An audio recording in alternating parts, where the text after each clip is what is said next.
Tom. Good morning. Good morning. I was wondering if you could if Abby could resend the invitation by email. I can't find it in my email, and I did bring it up on my phone off my calendar. Okay. Abby, are you on with us? I assume she. Yeah, let me see if I can resend that to you. Great. Thank you, Abby. Okay.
Welcome, Gabriella.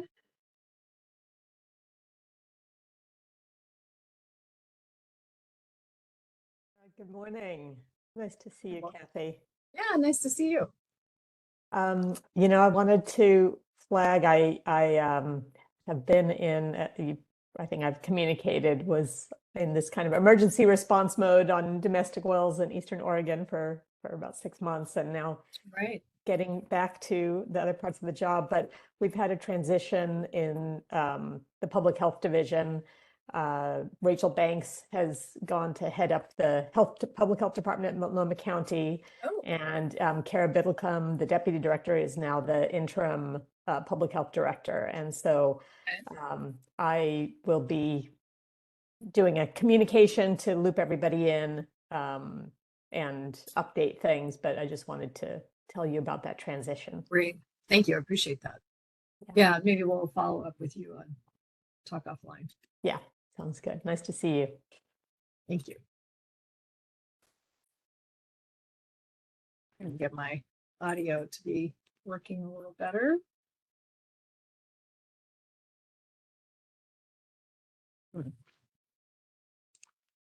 Maybe possible.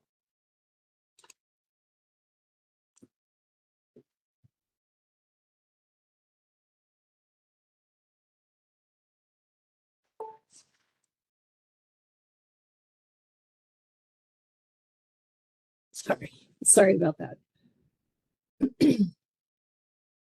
Can you still hear me? Yes, can Okay. hear you. Yeah. Thank you. I switched microphones, so Okay. I wanted to make sure. Yep, it sounds pretty good.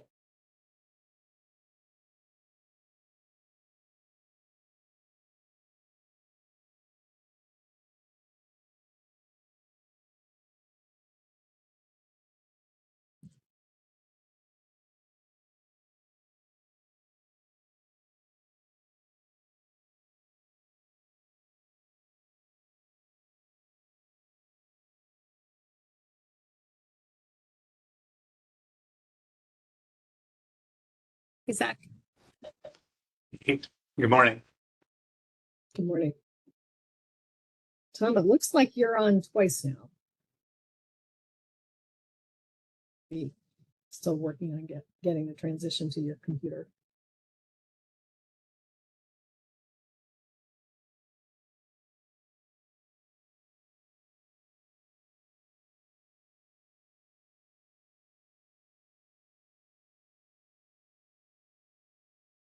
I'm just gonna try and share the slides, make sure those are viewable. Great. Excellent.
Good morning, Kathy. Good morning.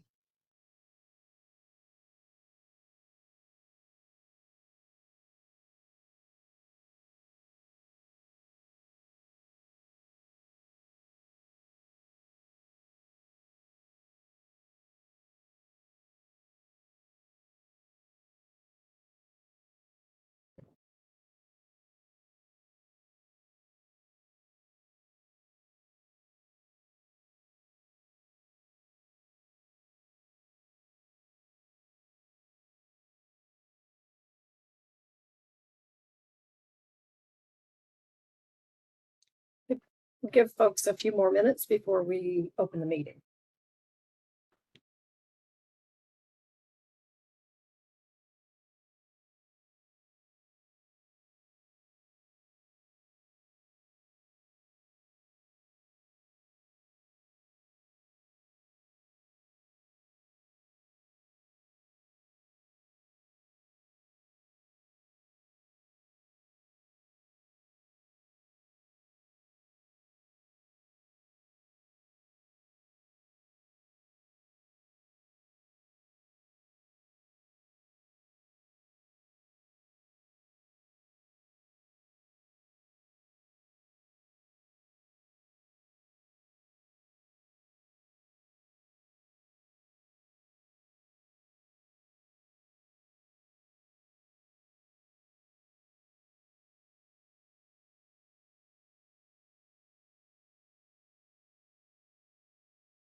Hello, Good to see you.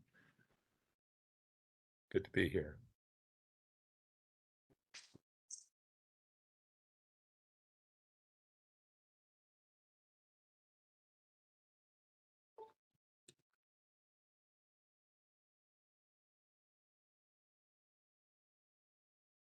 Well, we will go ahead and get started. We can fold other commissioners in as they join.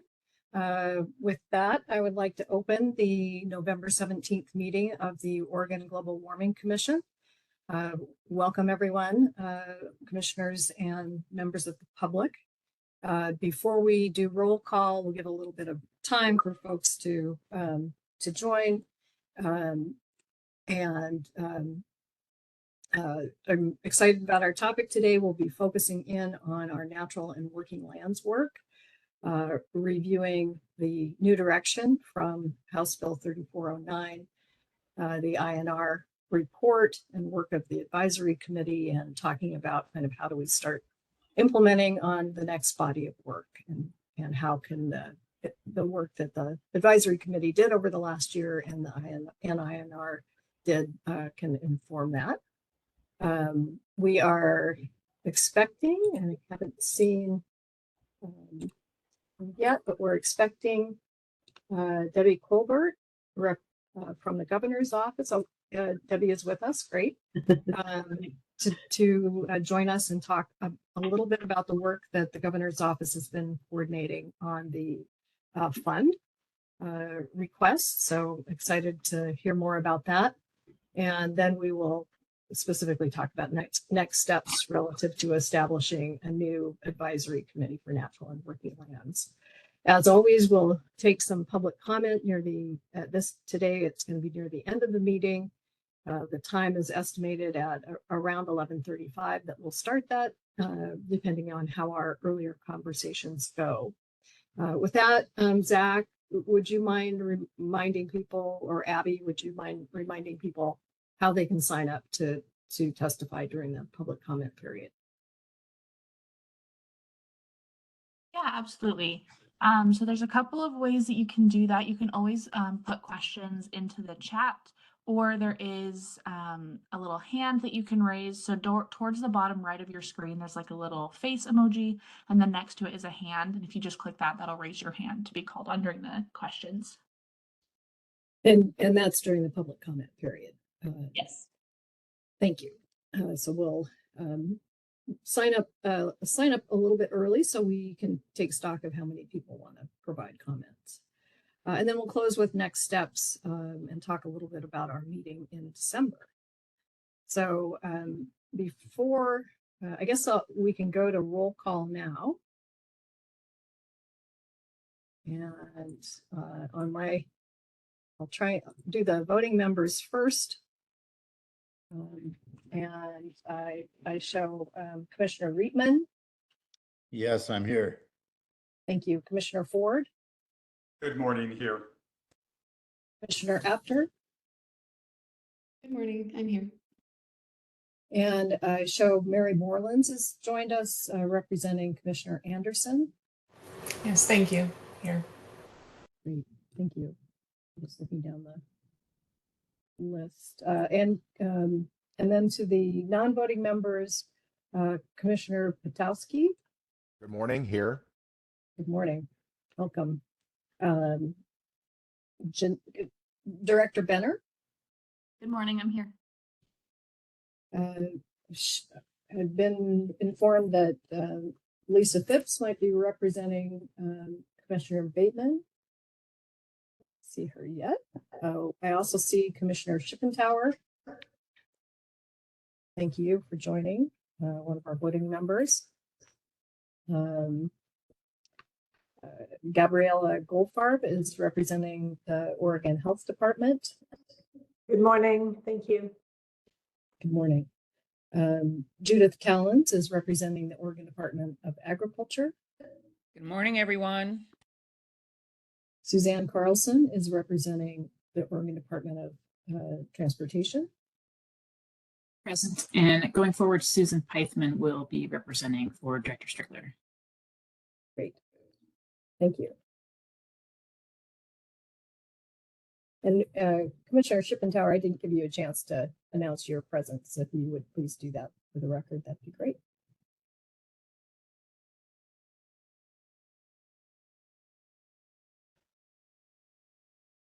Like you're on mute.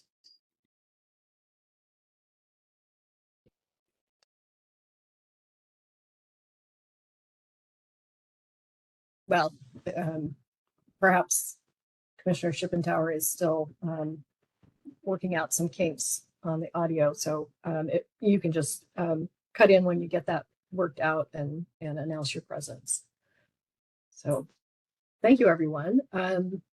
Before I open the floor to public or to commissioner updates, just the one that I wanted to flag for folks is that the 5th National Climate Assessment was recently released.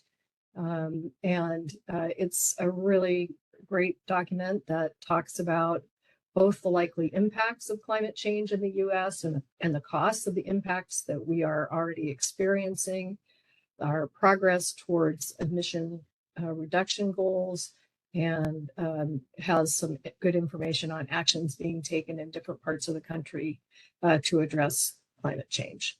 So that's a really helpful document and pretty easy to find through a web search. So that was my update. Are there other commissioners who'd like to provide an update? Director Benner. Thank you. I wanted to provide an update on two things. Wanted to make sure folks saw that the U.S. Department of Energy has started negotiations with the Pacific Northwest Hydrogen Association to provide up to $1 billion for the creation of a hydrogen hub here in the Northwest. So this was a joint effort by the states of Washington and Oregon and a number of private sector and public sector partners. We're one of, I think, 8 hubs in the country. And this will be a great opportunity to sort of figure out how hydrogen can be a part of our decarbonization, decarbonized future going forward, a tool in the toolbox. And I'll put some information in the chat on that. And then the second thing I wanted to make sure people saw is that the Oregon Department of Energy has kicked off the development of a statewide energy strategy. This is something that the legislature asked us to do through HB 3630 last session. And we're really going to be looking at how does Oregon get from here to where we want to go while keeping energy affordable and reliable and equitable. So I will put information on that in the chat too, and that will include information on how you can engage with us on the energy strategy. Thanks. Excellent. Excellent. Thank you, Director Benner. Any other updates?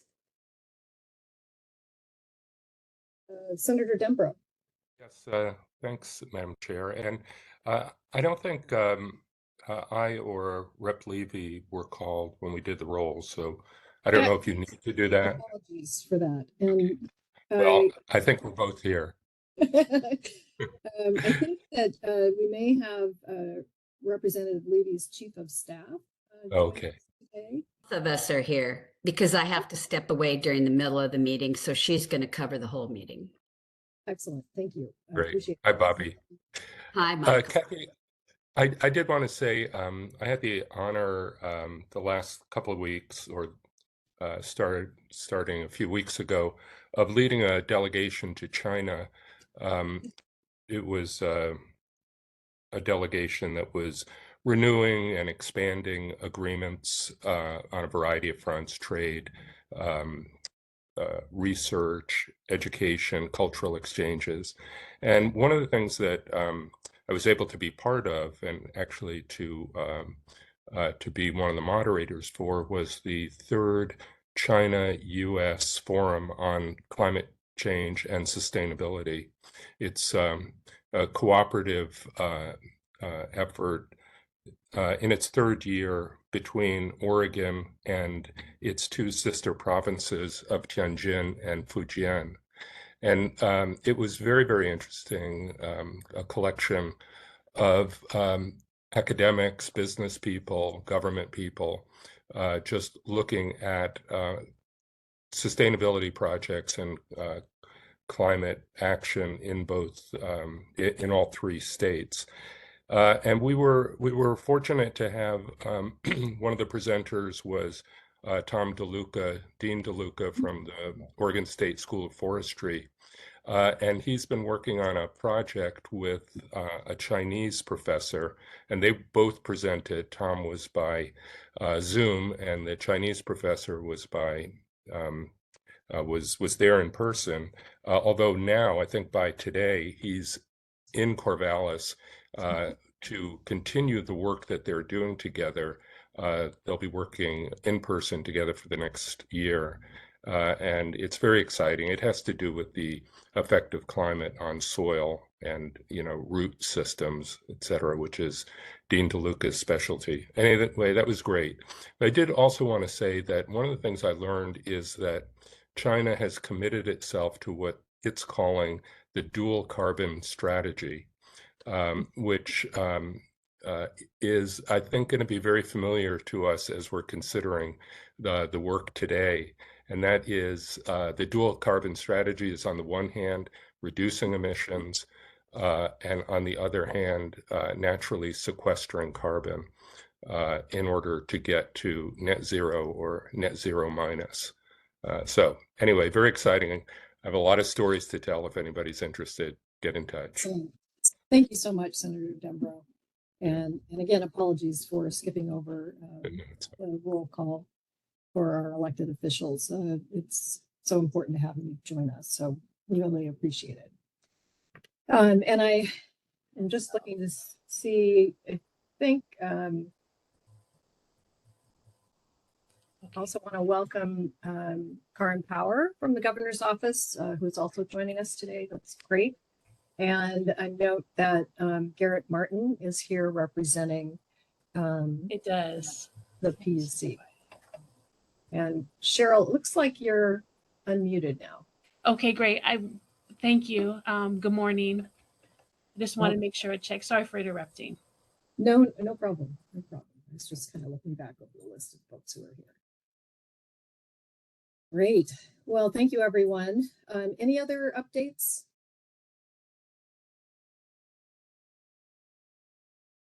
Okay. So There are a few Chair people who have their hands up, Kathy. Okay, great. Sorry, Commissioner Ford. Yeah, this isn't really an update, but just a quick information. Although this topic we're talking about today is very close and near and dear to my heart, unfortunately, I have a conflict that will have to be leaving the meeting a little bit early. So just a heads up that I'll probably have to leave sometime around 10:30 or maybe a little after that. So it's not for lack of interest, I can assure you.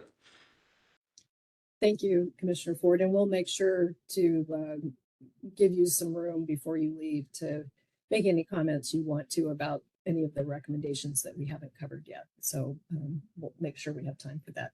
Commissioner Potowski. Yes, just following up, Madam Chair, on your comment about the fifth U.S. National Climate Assessment. It's a very extensive study. And for those that want to get a quick view, just a summary of the highlights of it, go to the website of the National Oceanic and Atmospheric Administration. They have a very nice little summary of what are the highlights of that very extensive and great study. Great. Thank you so much. Good advice.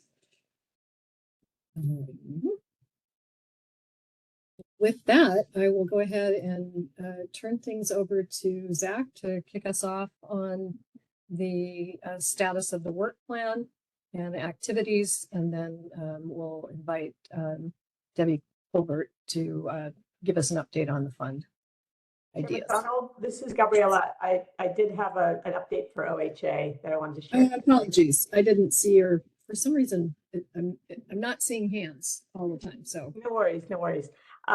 Two things. One, we are going through transitions in the Oregon Health Authority generally. The governor announced last week appointment of a new OHA director who's going to start in January. We've also had our public health director, Rachel Banks, return to Multnomah County, this time as head of the Multnomah County Health Department. So Kara Biddlecombe, who's our deputy director, has stepped into the interim public health director role, state public health officer role. And I'll be briefing her up on this, but I would expect that the new public health director appointment won't happen until after the OHA overall agency director is appointed. Another update is that thanks to continued public health modernization funding in the 2023 legislature, we are going to be renewing grants to our community-based organization partners in the public health system, which includes about 40 of the 180 or so, 175 or so CBOs that have been funded to do public health work. About 40 of them are specifically working on climate adaptation related work. We're going to be able to renew funding to those CBOs, and there's a grant opportunity that's out on the street right now, and I'll put a link in the chat that will allow new applicants to apply. And one important thing about that for all of our public agency partners who are here is that engaging in public processes is one of the eligible uses that our CBO folks can one of the ways that they can use that funding to have the capacity to engage in the processes, including this process of the Global Warming Commission. So wanted to flag that, and I'll put that in the chat. Also, generally because of that public health modernization funding, we came out of the pandemic with a lot of delays in hiring, but we finally, in my shop, have been able to hire staff up enough to be able to engage more fully in processes like this. And so we do, last year, we really had to make a choice between the natural and working lands process and the Tiger process, and focused our energy on, no pun intended, on the Tiger process. But I do have staff looking at, and I have comments today, high-level comments related to public health and the national natural working lands strategy and the report specifically. So really looking forward to engaging in this work in a way that we haven't before.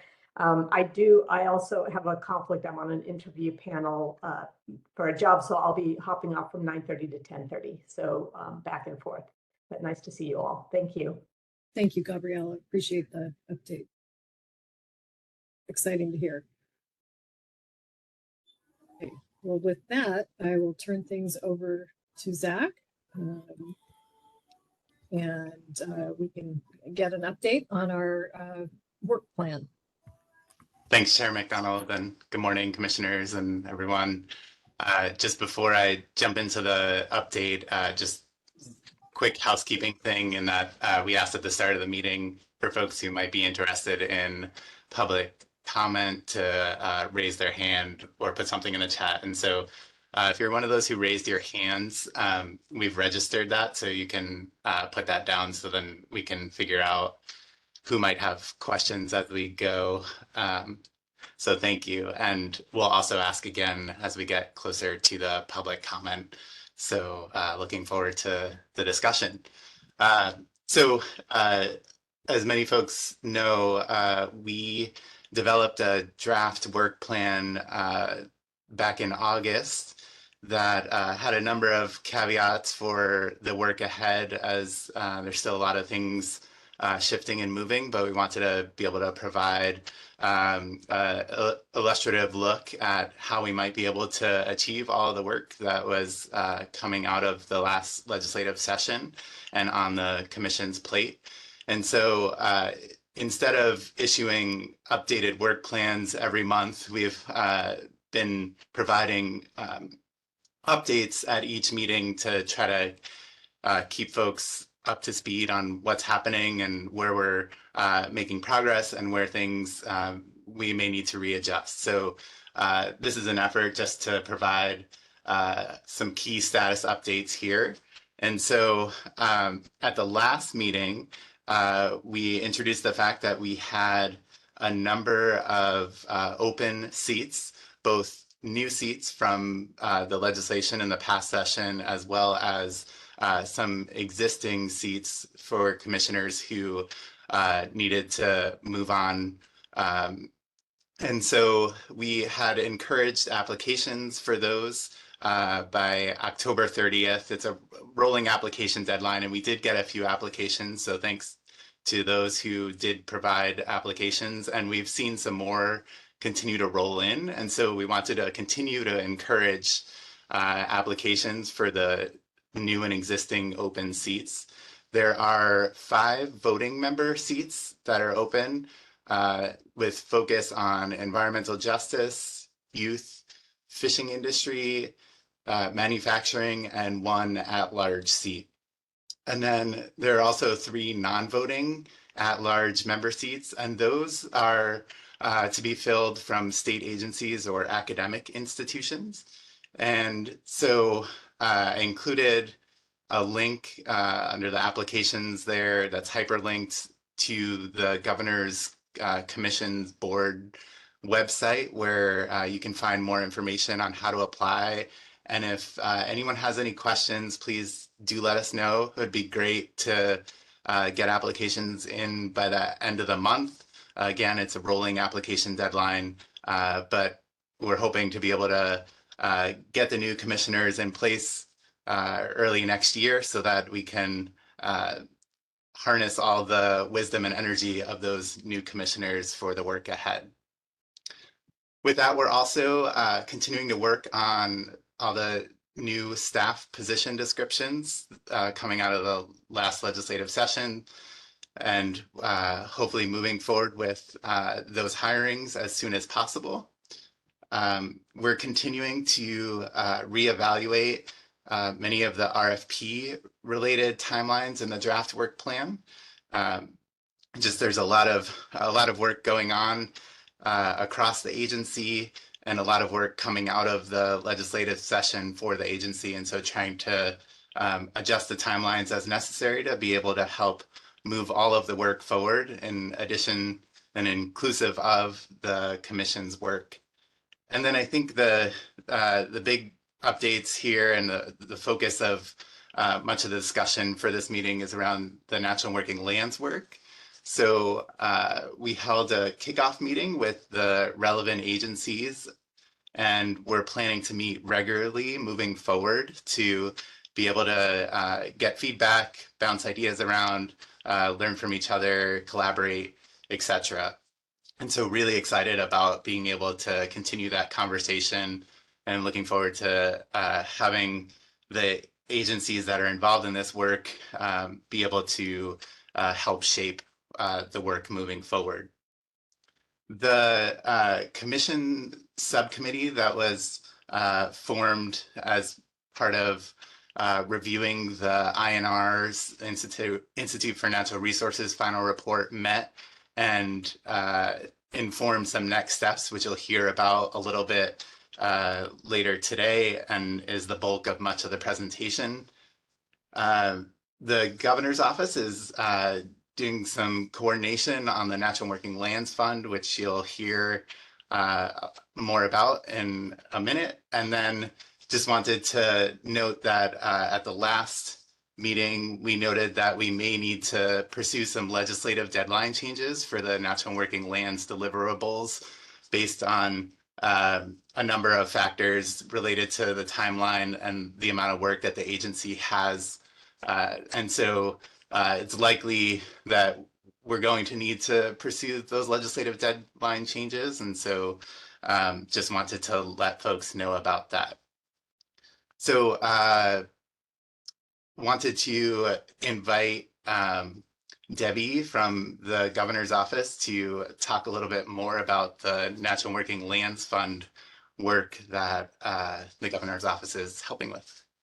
Thank you, Zach. Just before we go to Debbie, I just want to note that Representative Helm is also with us, but he needs to be elevated to a panelist. So if Abby, if you can take care of that, that would be great. Thank you. Welcome, Debbie. Good morning, Chair McDonald, commissioners. Really appreciate the opportunity to be here this morning. I know how busy your agenda is, so I wanted to just share with you a little bit of the work that we're doing on the Natural Working Land Fund piece of the bill, and just really thank Chair McDonald for kind of helping to kind of connect with us and help guide, you know, the process for bringing the proposals forward to you. I really just wanted to kind of hit on 2 points with you in terms of the process this morning.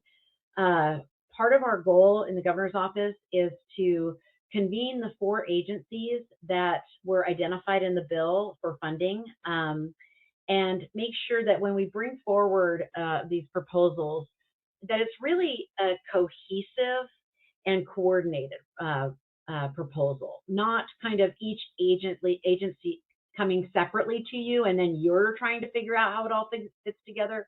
We're actually trying to kind of help, you know, with that piece of it, and really with the goal that if we do it in that fashion, it really puts the dollars on the ground in the way that makes the most sense.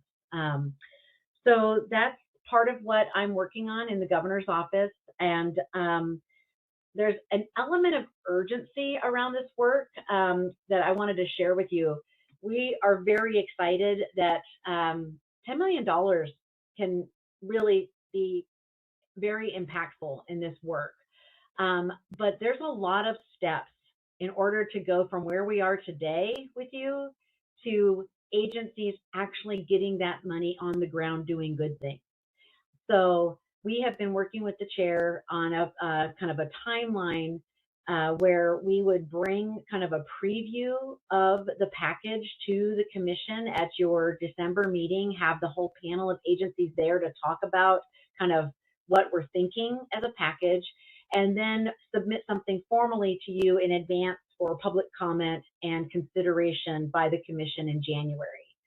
And the reason why we're really hoping to keep to that timeline is because that sets the agencies up to be able to go to the legislature in the short session and get whatever expenditure limitation or positions might be needed. That best case scenario, the agencies would be ready with that funding, you know, to move forward in April. So you think about where we are in the biennium already, and the soonest that the agencies could really have an ability to spend the money is April. And so that's the second piece that I just wanted to note. I mean, not only are we going to do this as a coordinated fashion, but also we really would like to stay the course and do this, and so that we can get the dollars on the ground. Now, the process that we're using with the agencies, and just you'll recall that the bill identified 4 agencies: Department of Agriculture, Department of Fish and Wildlife, Oregon Watershed Enhancement Board, and Department of Forestry. And so we have already convened those agencies. We are very focused on the bill, the criteria and the language of the bill as the guidepost for kind of thinking about what we bring to the commission. And we also are using, elements of the INR report, to really kind of help inform some of what we might be bringing forward to you. So I have had a chance to kind of preview with the agency some of their ideas, and I mean, it's pretty exciting. I think that the commission will be pleased to see a package that really kind of hits on not only kind of the natural, but also the working land elements. I think when you kind of zero in on what we're looking at on the working lands, you're going to see a range of, everything from wetlands to rangeland work, just kind of runs the whole variety of what I think the commission is interested in doing. I think it'll be a nice package that will be a combination of technical assistance, incentives, and on the ground projects. So again, these are kind of some of the things that we're trying to think about, what we bring forward to you for consideration. And of course, very focused and with a lens toward tribal engagement and community-based organizations and environmental justice communities. So that's just kind of a sense for the commission on how we're approaching the work. Our hope to kind of keep it moving quickly and have something for your consideration formally in January, so that we can get these dollars out and doing good things. I am happy, Chair McDonald, to take any questions or hear any thoughts from the commissioners as we kind of prepare to bring this forward for your consideration. Thank you, Debbie. And just to reiterate, we'll see a draft report in advance of the December meeting. There will be public comment after that period, and you are hoping that the commission will be able to take a vote on the recommendations in January. So that's kind of the next steps of the process, and definitely an opportunity for public comment between the December and January meetings. Senator Dembro. Yeah, thanks. Debbie, very, very exciting. Thank you. Thank you very much for that report.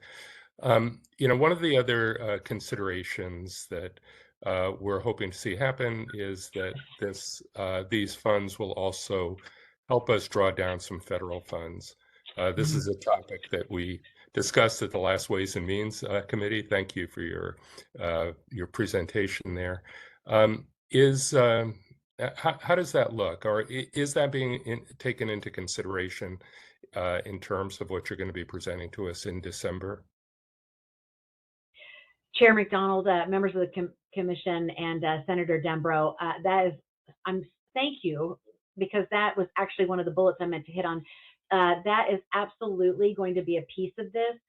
And again, what I love about us being able to bring you a package is that, there may be elements of the package that really aren't a perfect fit for pulling in federal funds, but then there are going to be elements of the package that are all about leveraging federal funds. So thank you for that reminder, and that will absolutely be a piece of what I'm anticipating you're going to see from the state agencies.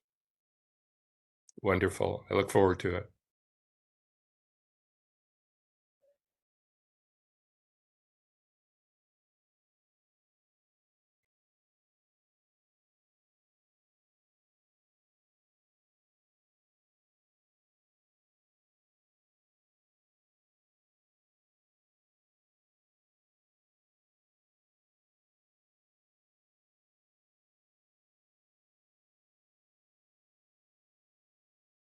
Chair McDonald, I think you're on mute if you're trying to speak. Well, that's not very helpful. Thank you, Debbie. That was a great report, and as Senator Denbrough said, we're very excited about seeing the ideas and thinking about how we can set ourselves up for success and hopefully continuation of funding for this kind of work. I did just want to note that there's an update from Lisa Phipps in the chat about some work that DLCD is leading. So take a look at that to get an update from DLCD. Well, thank you for having me this morning, and I'm gonna try to kind of listen in as much as I can. I'm looking forward to the discussion on the INR report, and happy to kind of, if any of you have follow-up or questions for me, please don't hesitate to reach out. Great, thank you, Debbie. Thank you. Appreciate your attendance here. Hey, anything else, Zach, from you on the work report? No, thank you, Chair McDonald. Excellent. All right, well, now we can dive in. So I'll go ahead and share my screen. We can dive in and give the overview and discussion of the Institute for Natural Resources report. And I'll note that that Lisa Gaines, who's the director of the Institute for Natural Resources, is with us today, and really appreciate her being here. Let me go ahead and share my screen. What the news?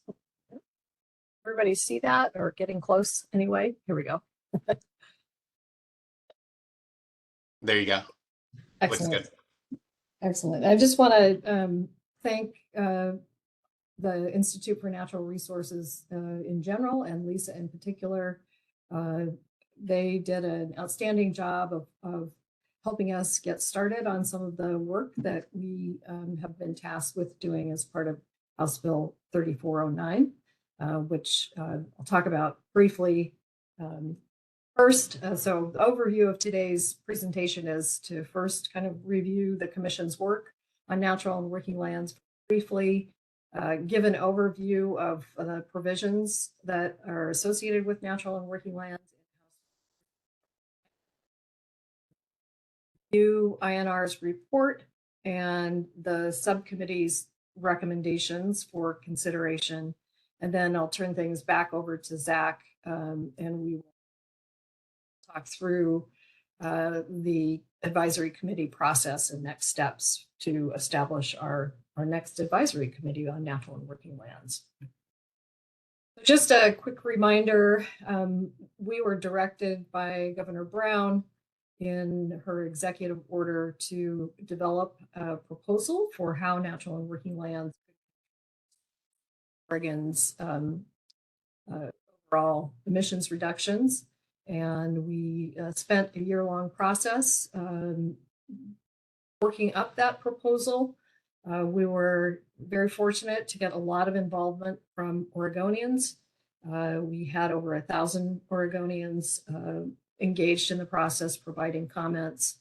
We did a targeted landowner-oriented survey and land manager-oriented survey. We had focus groups.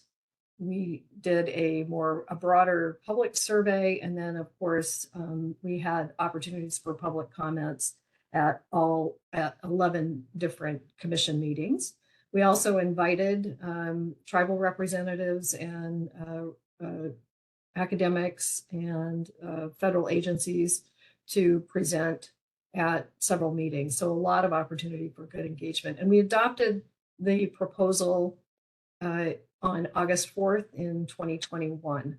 So able to finish that up. That is posted on our website in our report section.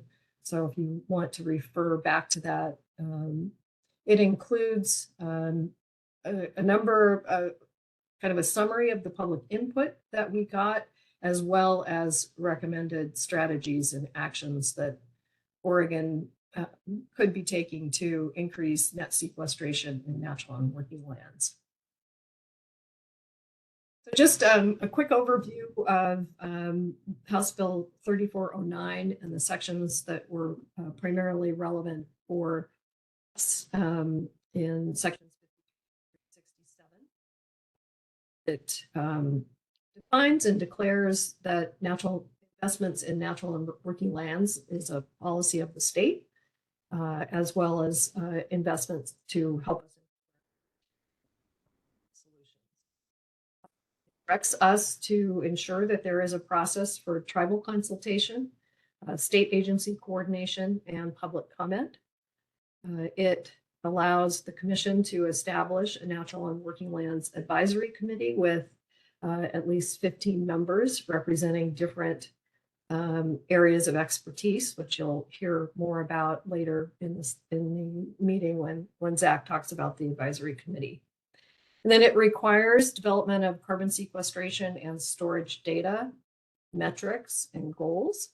And it calls on us to establish a net carbon sequestration and storage inventory and baseline by January 1st, 2025.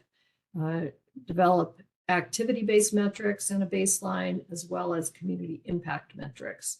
And then directs us to update our metrics and our inventory through time, as well as our goals for natural and working lands. In addition, it directs us to do a workforce and training study and report. Of course, as you heard earlier, established a natural and working lands fund and allocated $10 million activities that can increase sequestration and adaptation. The process is outlined for how this works. The commission will consult with the agencies and the governor's office. As you heard earlier, we actually will vote on the allocation of funds. Those funds will be distributed as allocated into separate funds that will be managed so that we can track exactly where that money is going. OWEB is handling the distribution of funds to the other agencies, as well as establishing their own separate fund.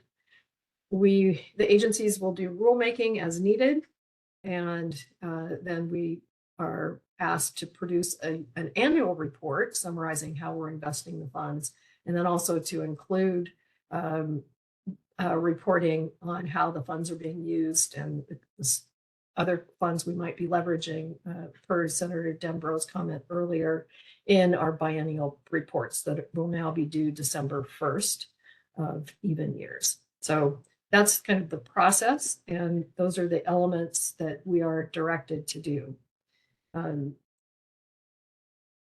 In terms of tribal consultation, I just wanted to note that we have identified a preliminary approach to tribal consultation, following to some extent a process we used during the development of the Natural and Working Lands proposal.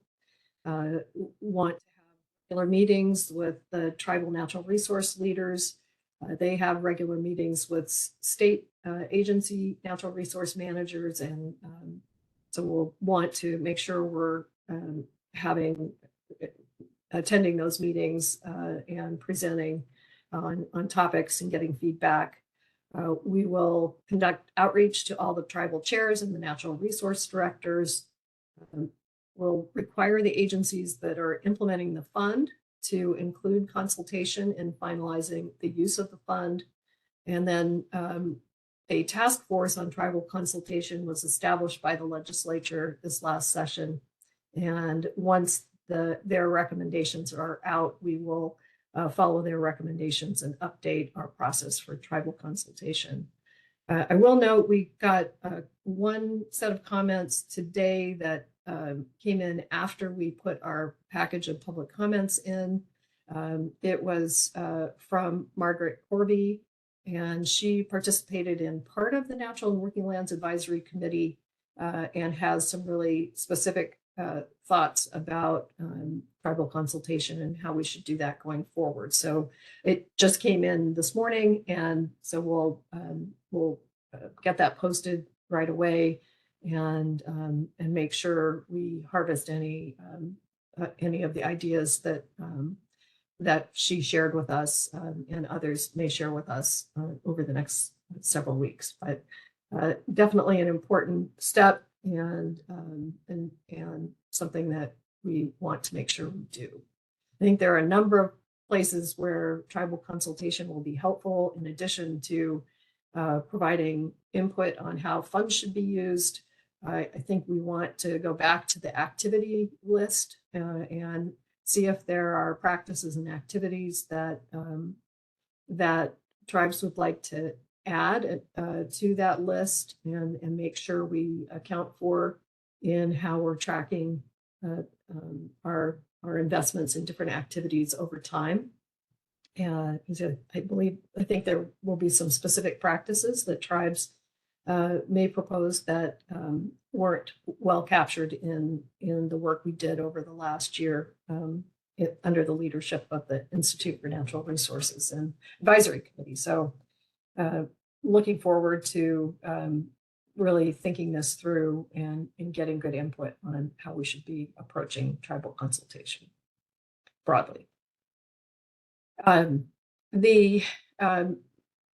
As referenced, the Institute for Natural Resources was able to get a grant from the U.S. Climate Alliance, as well as from the Natural Resource Conservation Service, to help us get started on some of the products that were called for in House Bill 3409, or are called for in House Bill 3409. They had 5 deliverables, and then they also facilitated the Natural and Working Lands Advisory Committee. The committee was established by the Commission, but the Institute for Natural Resources facilitated the meetings of that group.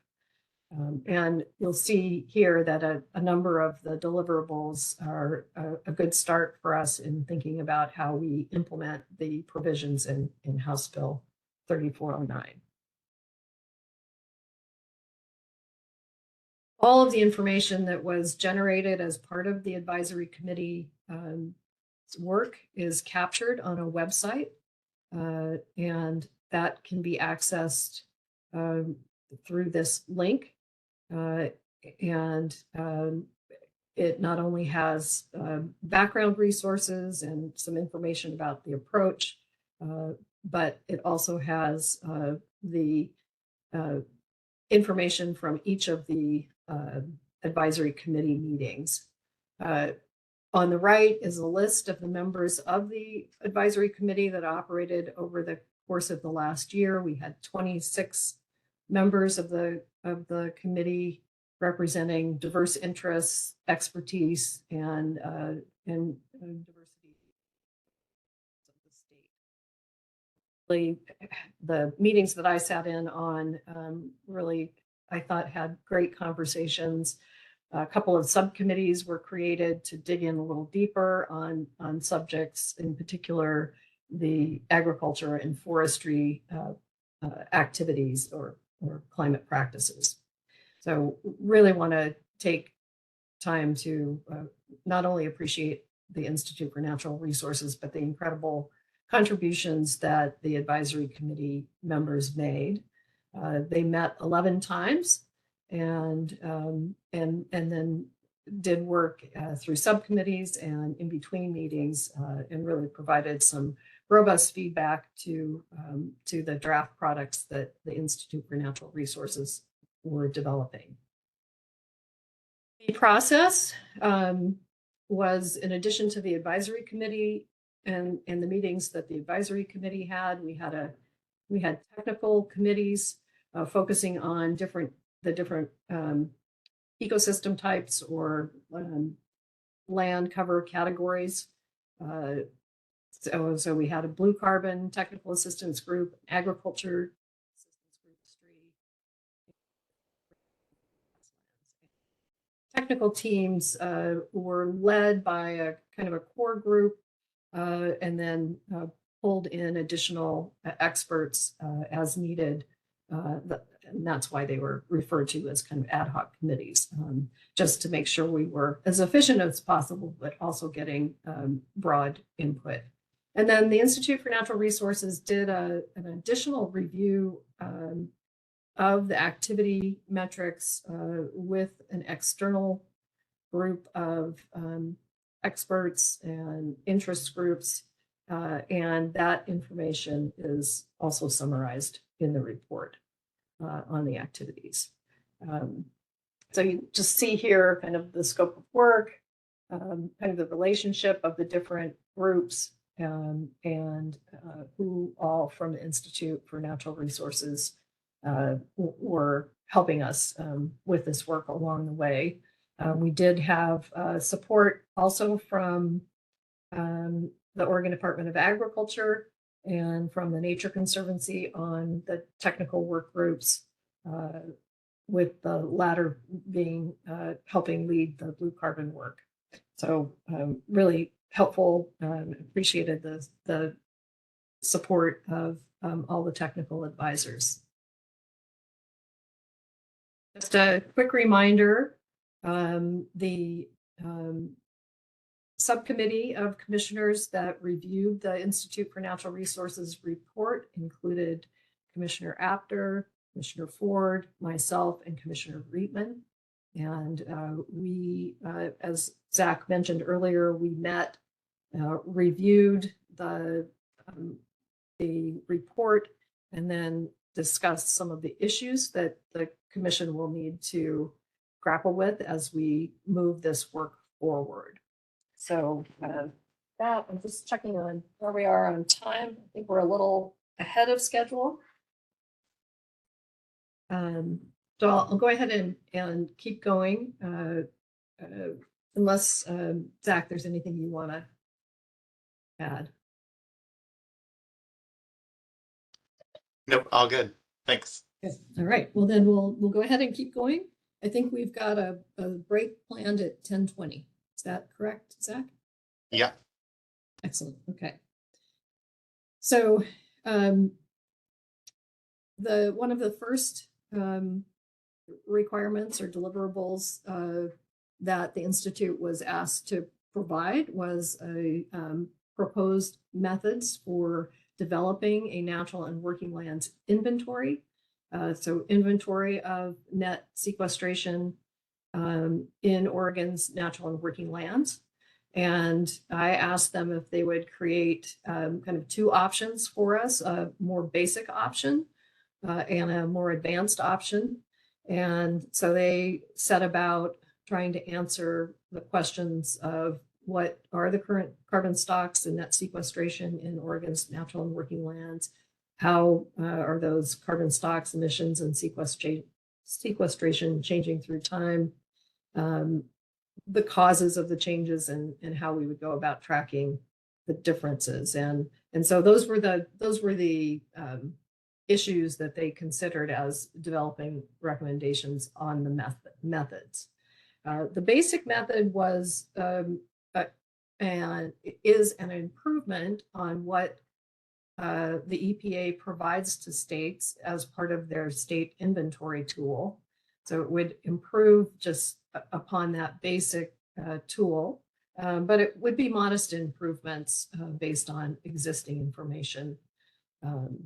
The advanced is more detailed, has more detailed state-specific data and models, and it also includes using remote sensing information in addition to some of the more plot-based information that our inventory currently relies on in different settings. So they did propose these two alternatives, and so I think in terms of the key questions for the commission, we will want to weigh in on whether we want to select the basic or the advanced proposed methodologies. We may want to make adjustments to the proposed methodologies. as well. So those are kind of the two issues that I think we need to. In terms of subcommittee recommendations, we want to make sure to consult the natural resource agencies and get their feedback on the proposal. We do recommend that we adopt a version of the advanced methods based on agency recommendations, cost, and pending federal data improvements. And then we recommend that we issue an RFP to select a contractor to develop the inventory. So those were the committee recommendations we identified relative to the inventory.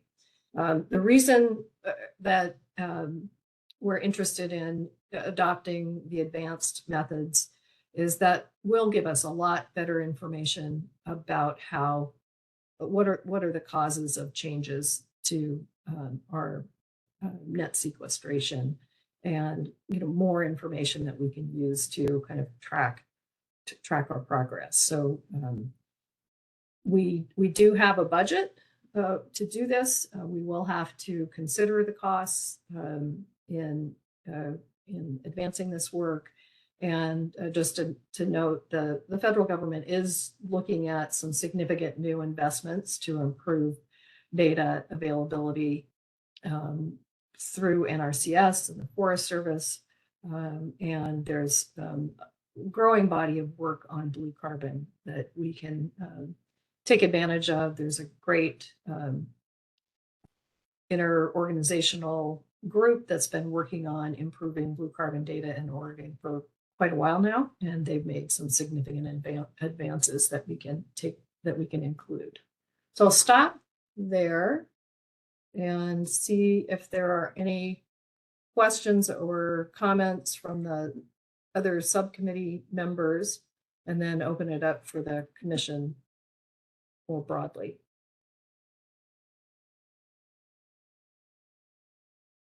So Chair McDonald, this is David Ford. I think you did a great job laying out that recommendation, and I fully support the recommendations that are laid out here, particularly around the advanced methods. I think it's incumbent upon us to, we're blessed with such a robust natural and working land environment in Oregon, and it seems that we need to invest the time and the money necessary to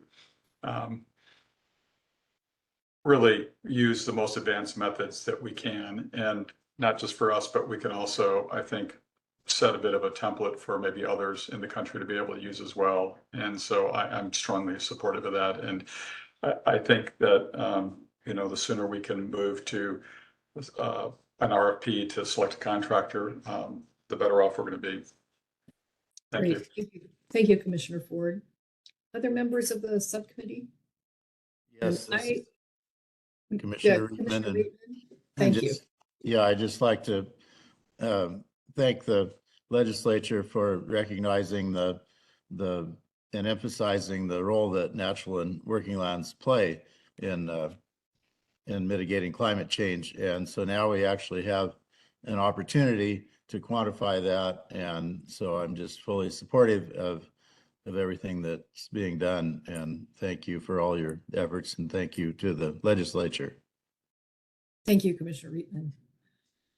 Absolutely great to have the support of the legislature and the governor's office to do this work. Any other comments from subcommittee members? This is Commissioner Apter. I don't have anything further to add other than just continued appreciation, especially for all your work, Chair McDonald, but also want to echo Commissioner Ford's emphasis and support for the advanced methods. So looking forward to continued conversation around that. Great. Thank you, Commissioner Apter.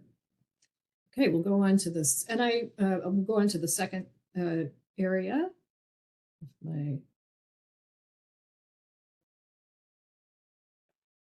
Second area of work, it was around the idea of community impact metrics. And the Institute for Natural Resources produced a framework, and then the advisory committee identified a set of measures for looking at community impact of our natural and working lands work, which I'll show you in just a minute. Or they're obviously too small to read, but I did put where the information is in the Institute for Natural Resources report and the page so that you can go and look more specifically at it if you haven't had a chance to. The reason that we had identified interest in looking at community impact metrics was largely driven by a lot of input that we got during the process of developing the natural and working lands proposal that identified interest in really thinking about how we can achieve triple bottom line outcomes through our investments in natural and working lands. So it was a very important area of comment. We heard about it quite a bit. And so that was what generated that recommendation in the proposal. And I think it's really important. The framework is largely driven by sustainability frameworks that are out there and people have developed over time. And the Institute did a nice job of kind of pulling in the elements of that are most relevant to our work in natural and working lands. The advisory committee recommended metrics in a number of different areas, ecological indicators, health, socioeconomic indicators, access and social justice and equity, and also kind of community support and connection indicators. So we have a long list of indicators that advisory committee members had recommended we consider. And then the advisory committee looked at that and developed, identified some key issues and some recommendations. So the first key issue is the types of community impact metrics we should focus in on out of that long list. We need to come up with a manageable set of indicators and something that the agencies and the commission can track and collect over time as and so I think we need a fairly small list. Certainly want a list that would be used to track our investments of the National and Working Lands Fund. The subcommittee recommended that we focus on the access, social justice and equity, and the socioeconomic indicators, with the idea that the ecological indicators will largely be reflected in the activity metrics or are already reflected in the activity metrics. I think we should take a look at those and see if there are some that aren't, that would be good and important things for us to consider. But I think largely focusing on these three areas. And one question I think would love to hear Gabriella's thoughts. We did not flag the public health as an area to focus in on, assuming that it might be challenging to isolate the natural and working lands investments or activities and how they might connect to health issues. But I'll stop there. And Gabriella, you mentioned you had some comments, and I don't know if this is where your comments were leaning, but just love to hear your thoughts on the health indicators and how we might tie that into our community impact metrics.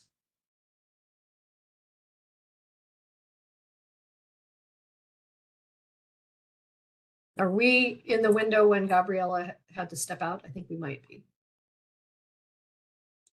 Can't see if she's still on the line or not. I believe she said she'd be back at 10:30. Okay, well then we'll go ahead and circle back on that health issues question when she returns.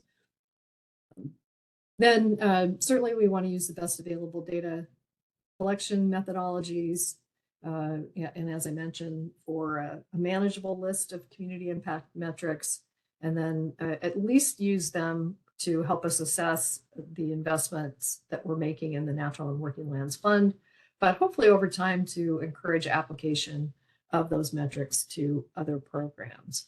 Imagine that there may be some metrics that we would really like to be able to track where there may or may not be methods that we can deploy at the time. But I think we should also identify metrics where we might want to do some additional work in the future to build out a methodology for collecting information. So those were the subcommittee's recommendations. Again, I'll open it up to the subcommittee members and then to the general membership to ask any questions or make comments on those recommendations.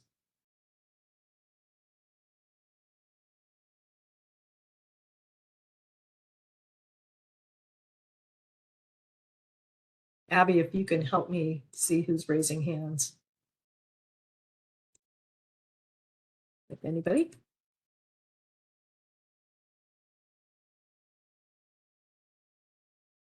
Any questions from other commissioners? Oh, Lisa Phipps. Thank you. Yeah. Thank you, Chair McDonald, commissioners. I appreciate the opportunity to be here today. I was wondering if in the discussion on the focus metrics, it seems as though your question to Gabriella, it seems as though the ecological, public health, and that community support connection, which might be a little hard to quantify, it seems like the ecological and public health piece can be wrapped into these three that have been identified. So social justice and equity, especially around that one, it feels like there's an opportunity to kind of bring those into that specific metric, whether it's providing the context or even a measurable within that particular metric, so that that circle is kept, that, you know, all of these things are connected to one another, and they all have a role, particularly around social justice and equity. And it seems like when we get to the devil in the details part of it, that we can still somehow include that, so that those really important pieces aren't lost. Great. Yeah, great suggestion. I think it'd be helpful to think about how we can kind of, you know, look at maybe individual metrics that and indicators that were identified in those other areas, and which ones might be connected back to the ecological and public health action. So thank you. That's very helpful. Other comments or questions?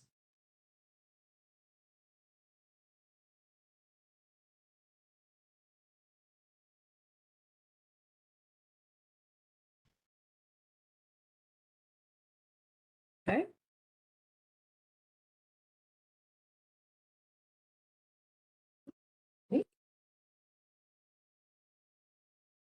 Lisa, are you? I did have one other question. So this is for the commission and the Natural Working Lands Group to consider, but are there opportunities for other agencies doing work not independent, but parallel to that, might be able to tackle the ecological or public health or any of the other metrics identified that the commission may not focus on? Is there a way to maybe get at that work without the commission necessarily being responsible for it? Well, great question. You know, I imagine we will be relying on other agencies to collect the information. In general, yeah. In general. And the reason that we left off the ecological is really that we've got all these activity-based metrics that are pretty linked to that. Okay. And this was really intended to be kind of a complement. I do hope that we will be able to use this beyond just the Natural and Working Lands Fund investments, but really to think about how we track our investments broadly. There's a lot of great work that the agencies are doing that are helping in our urban communities and with our natural lands and habitat conditions. And so being able to kind of capture who's getting access to those programs and some of the economic benefits and social benefits, I think will be really helpful kind of more broadly. But at least we should start with making sure we're tracking a manageable handful of metrics relative to our Natural and Working Lands Fund. Thank you. Other, Senator Dembro. Yeah, thanks, Madam Chair. And I really appreciate Lisa's question and your response to it because, you know, I mentioned at the beginning of the hour my time in China and how they're trying to pursue a dual carbon strategy. And I think that, you know, the more we can keep the work of the commission sort of integrated, you know, where we're integrating this all, you know, into, you know, the same work and not seeing the natural and working lands as some isolated thing out there, but is really integrated to the overall climate action that's being tracked and encouraged by the commission. I think that would be good. So, you know, that may be a discussion for another day, but just something to think about when the next strategic plan is put together for the commission. Just, you know, to what extent we're using similar metrics and, you know, definitions, you know, et cetera, you know, for the total work of the commission. Great point. Really great point to try and come up with some things that we can look at across the board.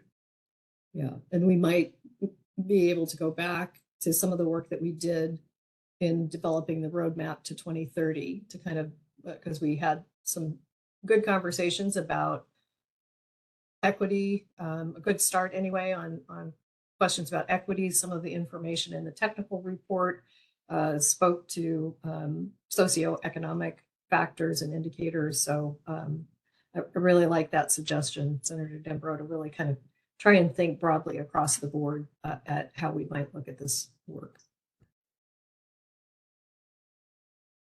Other comments or questions?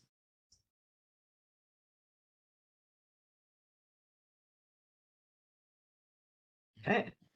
Oh, I think I heard somebody. Well, this is Commissioner Reitman. I think that there are a lot of opportunities for other agencies. For example, LCDC, when we cite solar farms or when we have a need for more housing, but then that requires paving over natural and working land. And so there's always trade-offs, I guess. And so those are some things that we need to keep in mind. Absolutely. Yeah. Great. And, good example of some of the work that DLCD has been leading on, along with other agencies on the livable communities and really thinking about how we manage our urban areas to minimize our impact on vehicle emissions, but also on natural and working lands. I think it's a good example of the ways that we can kind of merge these things or look at them kind of more collectively. So thank you. Okay, any other comments or questions? Okay, we'll move to our next work product. There we go. So the next work product that the Institute developed was a natural and working lands workforce development and training needs assessment scope of work. And we were able to put that out in a request for information that Oregon Department of Energy administered. And we did get some responses to that RFI. So we have information that we can maybe use to improve on the request for information and build it into a request for proposals. So this is, and the Institute did an excellent job on this. It's very comprehensive. We got input from they got input from a number of experts across the state on economic development and workforce. And so I think it's a really solid start. And then, as I mentioned, we got responses to it. So this set of recommendations is pretty simple. Review and refine the RFI based on the responses to the RFI. Make whatever revisions we might want to make based on the recommended activities. So really trying to marry up the activities that have been identified with the workforce and training needs to emphasize those areas that we think we should really focus a lot of the workforce development and training needs around. And then issue the RFP and select a contractor. So pretty straightforward here. I know there is other workforce development and training work going on in the state, and there are interests from other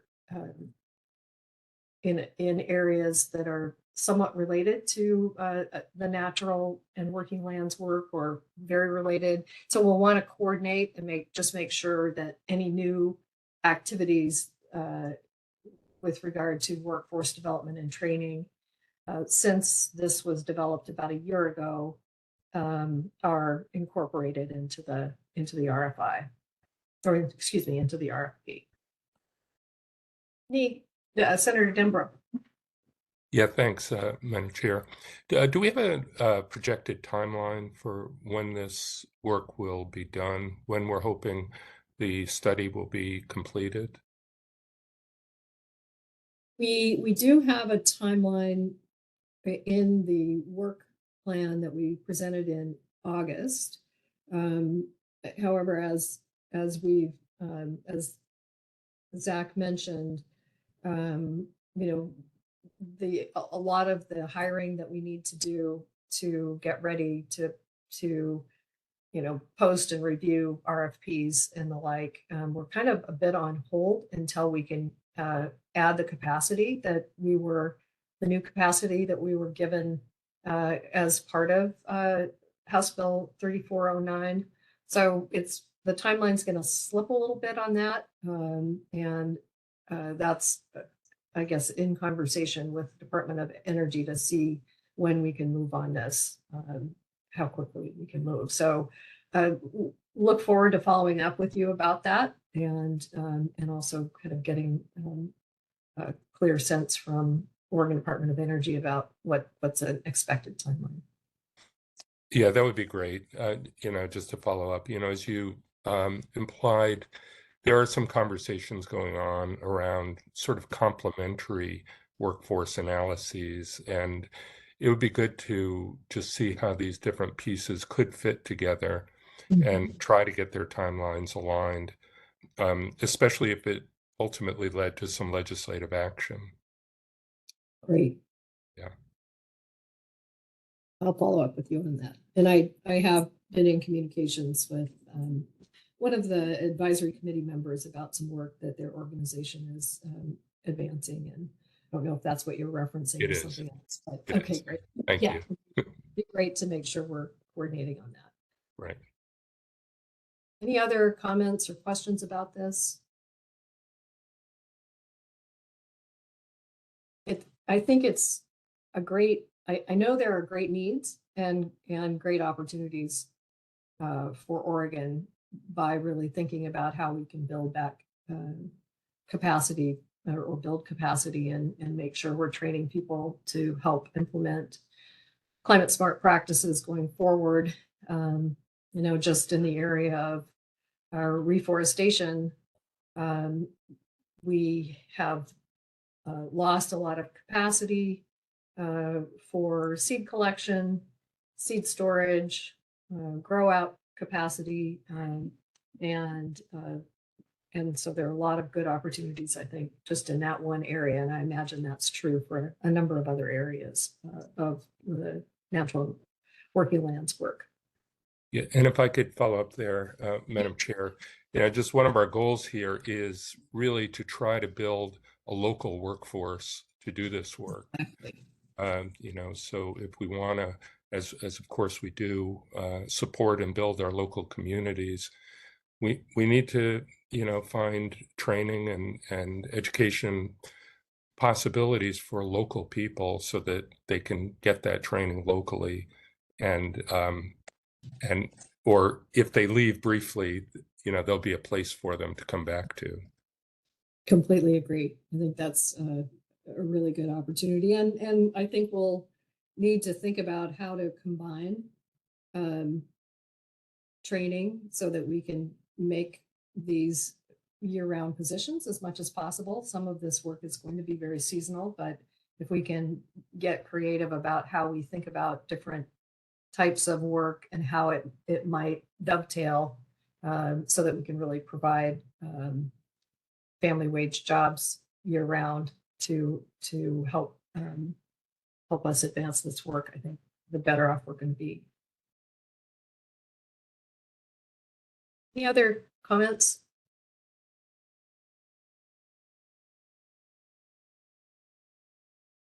Okay. So the last area, and this was I'm just going to check our time here real quick. We are at the time that we said we would break. I know Commissioner Ford has to leave in 10 minutes or so. So I'm going to suggest that we delay the break about 15 minutes, and then we can, I can present this, and then we can gather Commissioner Ford's input and then continue that conversation as we go forward. So the Institute for Natural Resources and the Advisory Committee produced 3 products associated with activities and activity-based metrics. And they were probably the biggest focus of the advisory committee's work and a big focus of the technical team's work. So the technical team produced a list of activities and metrics and described them. They considered, how much evidence there is to support the fact that they would be increasing sequestration. They identified practices that they felt were a little less certain, or the evidence is still emerging. So some emerging practices. And then they identified some practices that they are currently not recommending. Several of the practices that they're not recommending we track as part of our tracking of activities are important activities. One of the examples was oak savanna restoration. That's an important activity from a biodiversity standpoint, but it's just probably not one where we would see big gains in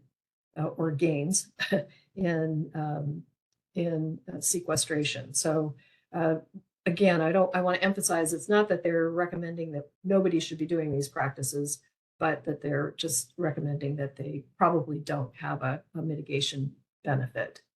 And then the advisory committee reviewed what the technical team's work and provided some comments on other activities they would like to see tracked.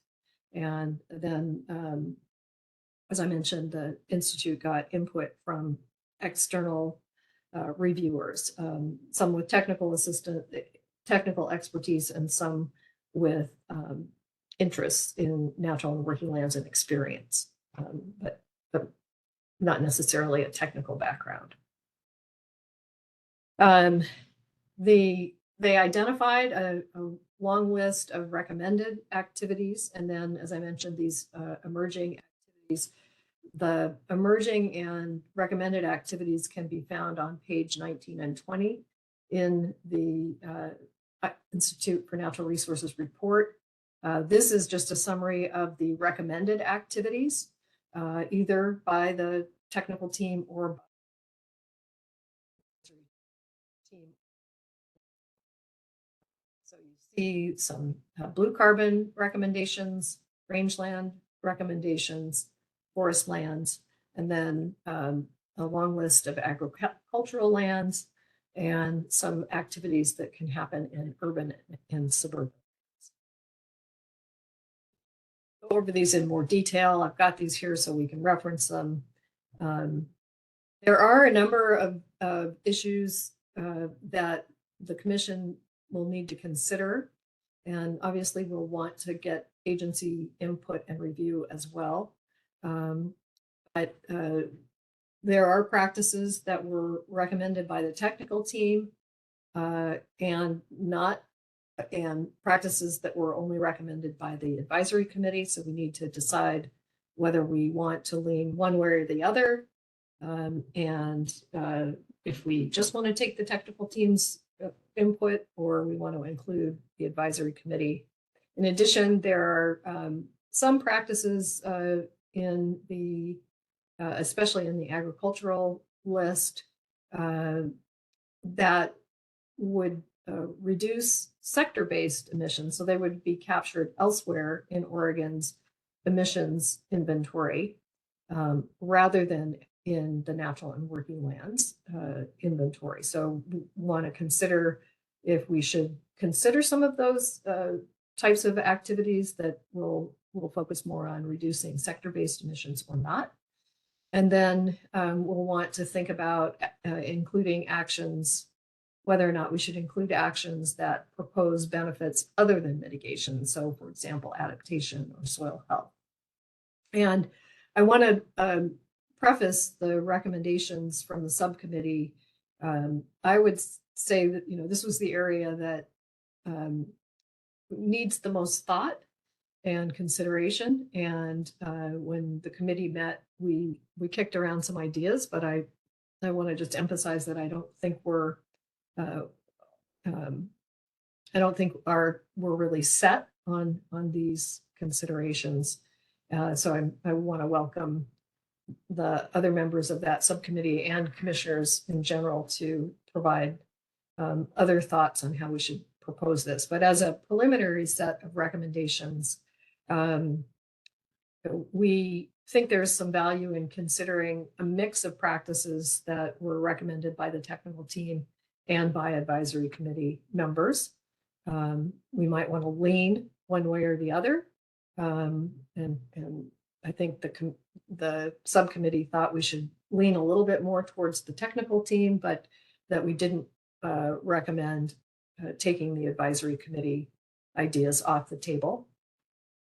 Secondly, that we could consider practices that would produce other benefits, but here we did suggest that we should focus on practices that will result in net sequestration.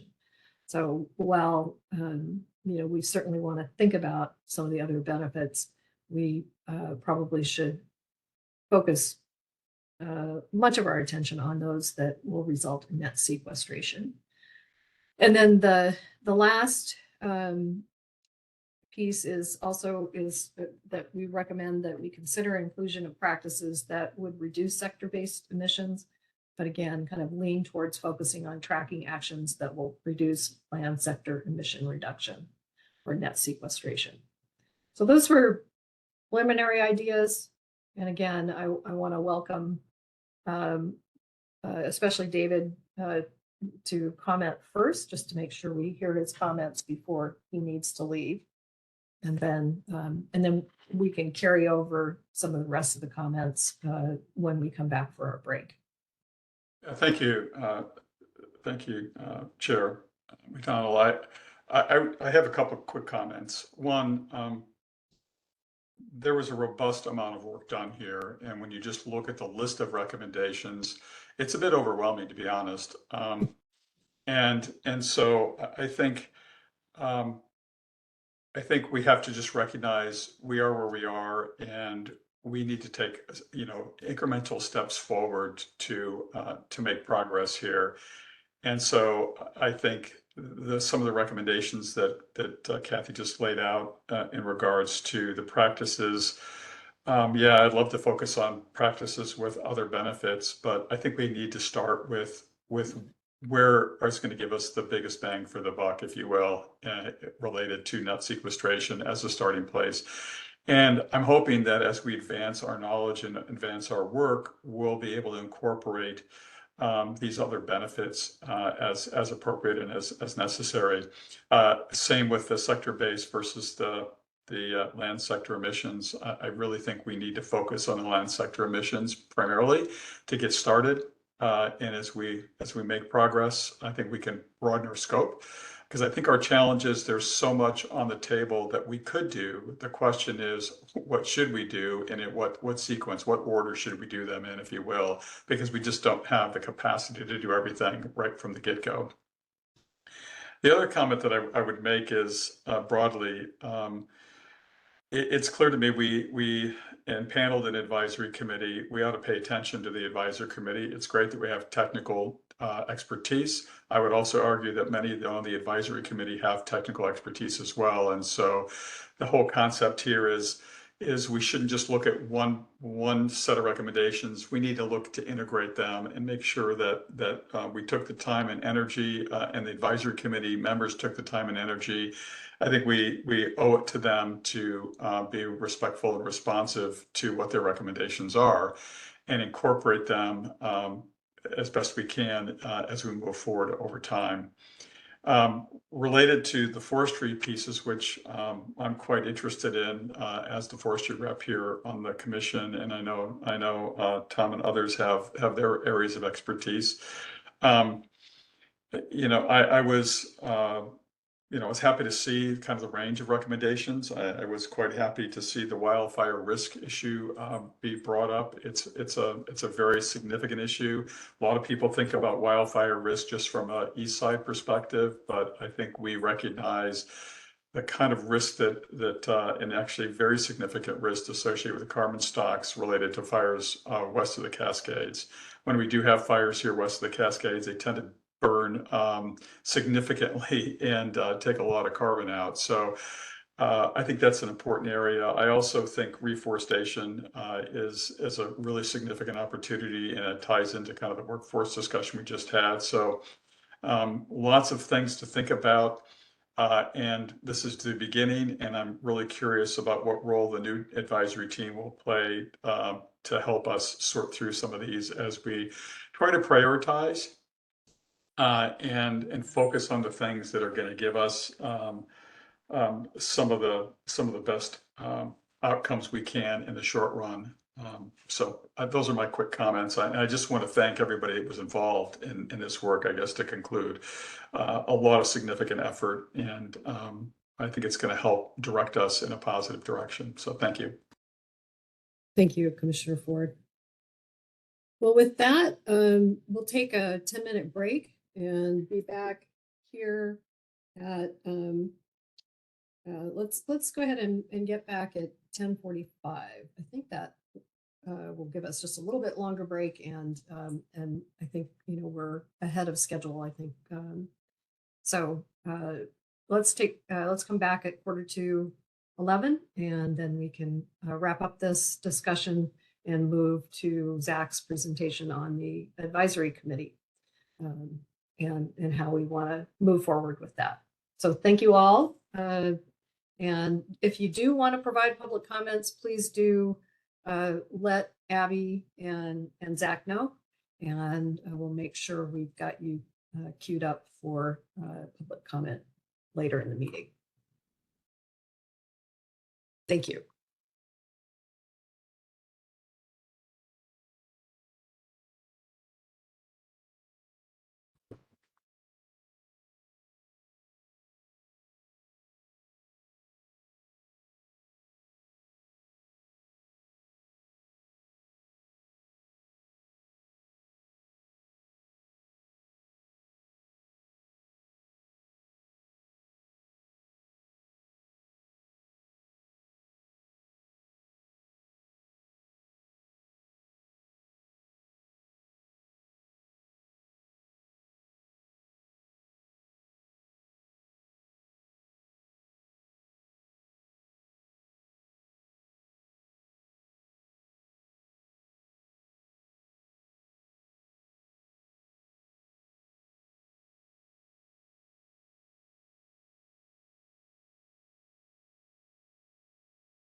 like to reconvene the Oregon Global Warming Commission meeting following our break. If people can come off or come on video, so I know how many people have rejoined us.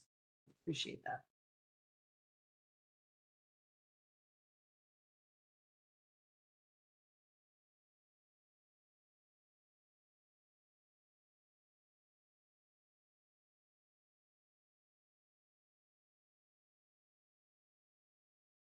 Thank you. Looks like many of us are back. Great. Thank you. So we'll go ahead and I'll share my screen again if you want to stop sharing, Zach.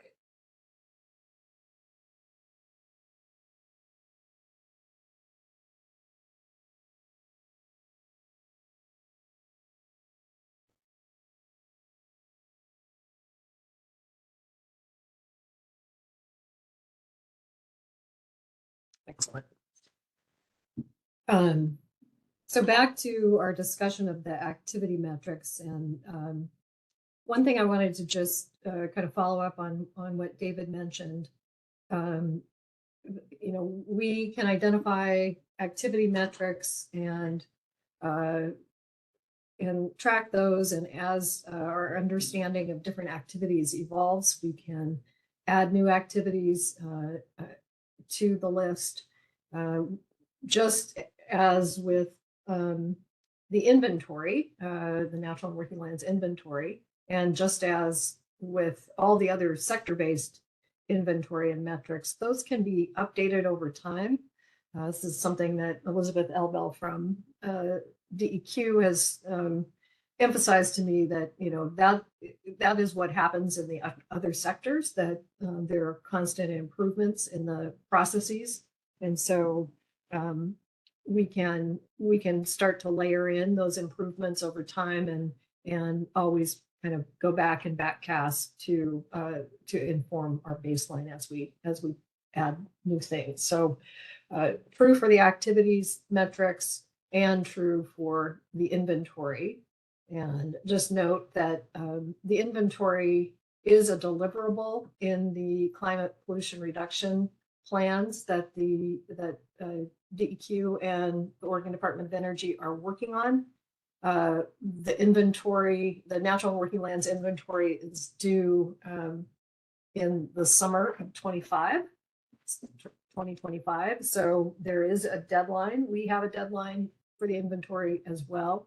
And so we'll, as we discussed earlier, our recommendation is to do as much of an advanced inventory as we can, but I think we also recognize that it will be adapted over time and adjusted as we gain new data and new information that can help us shape that. So I just wanted to clarify that in both these cases, that similarly with the community impact metrics, we will want to be adaptively managing those over time to make sure we're using the best metrics possible and the best methods possible.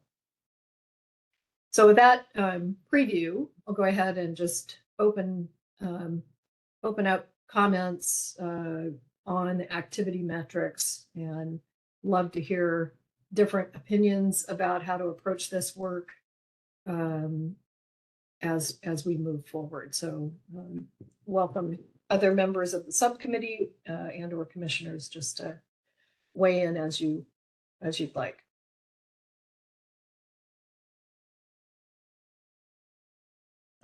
Chair McDonald, this is Commissioner Reitman, and so I think that there's a symbiosis sometimes between practices that we don't recognize, that we're getting a greater benefit than we might expect.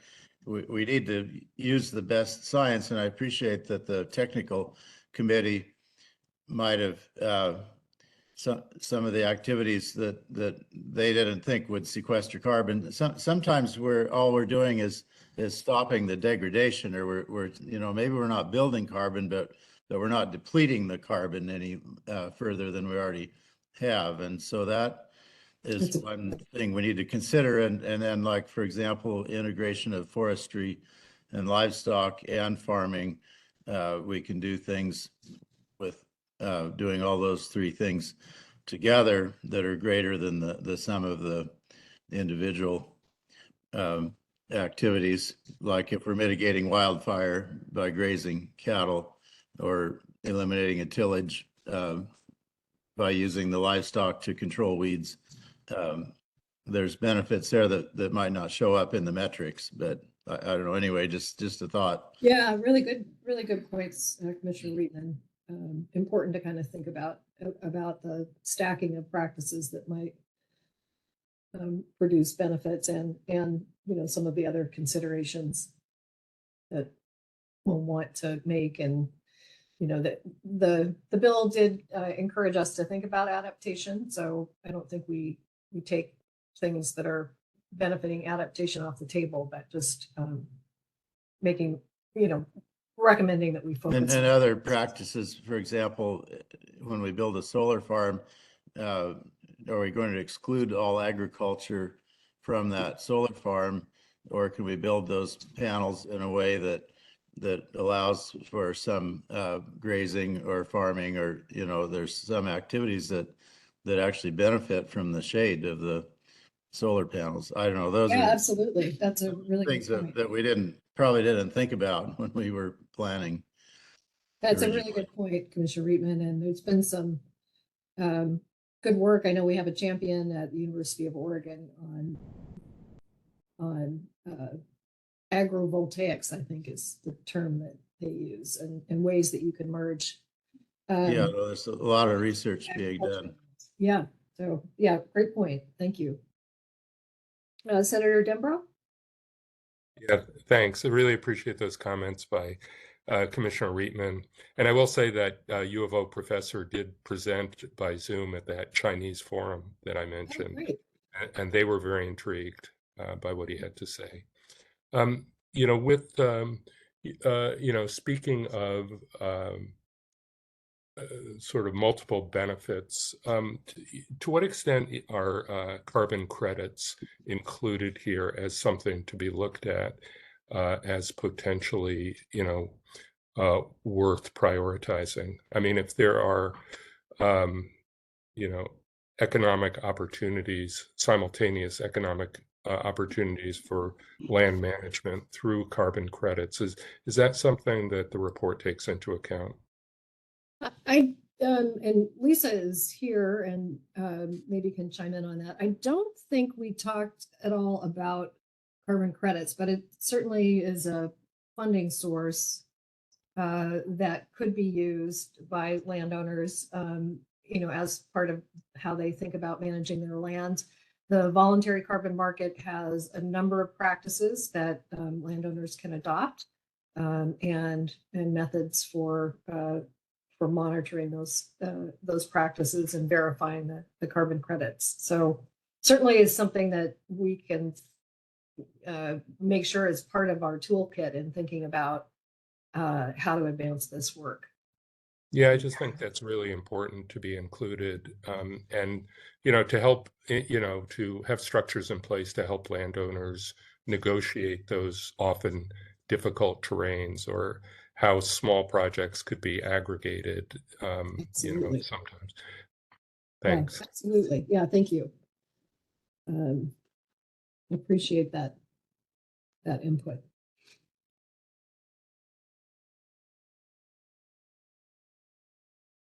Commissioner Shippentauer, don't want to put you on the spot, but earlier in the meeting, I was mentioning that I think we should be, one of the areas that we should be making sure we're getting good input on is our activities that are part of tribal land management practices and priorities. And so would love if you have any thoughts about that and practices that you think we might want to consider.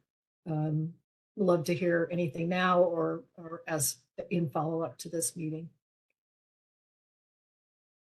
Yeah, and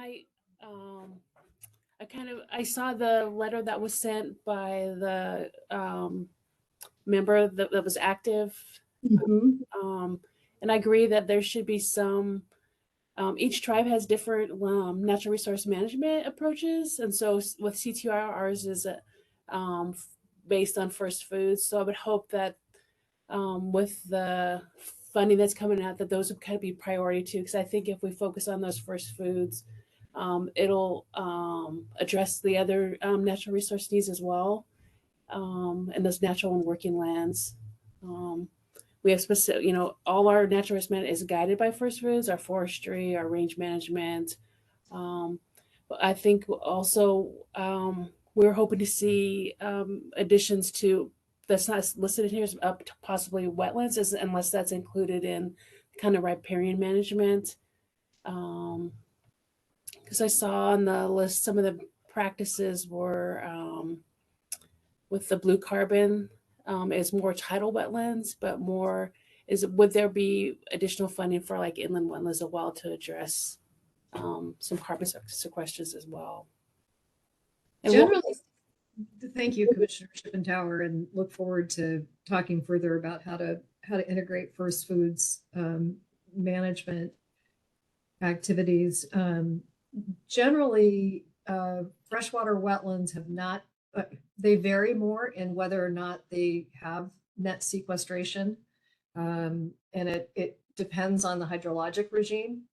And so the science and the information available on freshwater wetlands is less developed.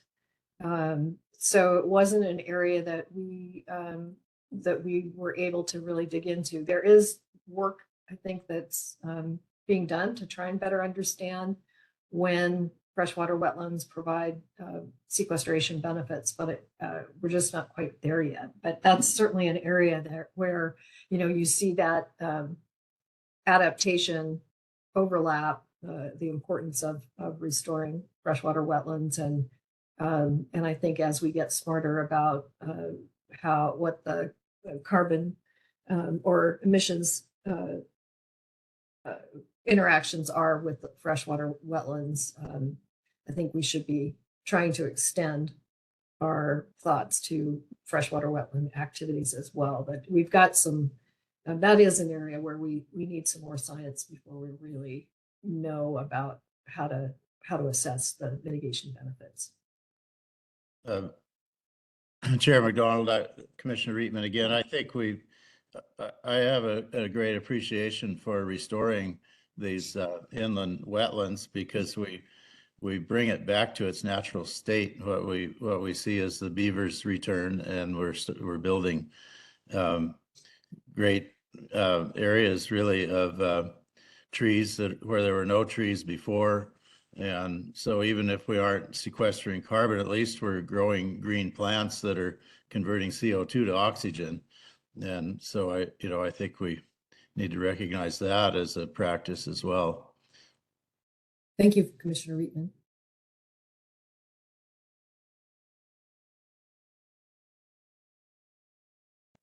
Other comments or questions on the activity metrics?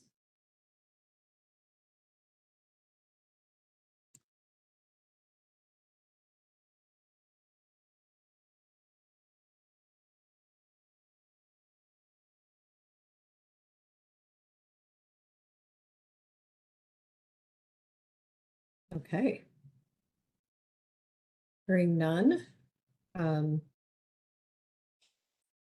I think we got good input for taking next steps in terms of all of the recommendations and some follow-up we can do, and look forward to continuing to build this out as we go.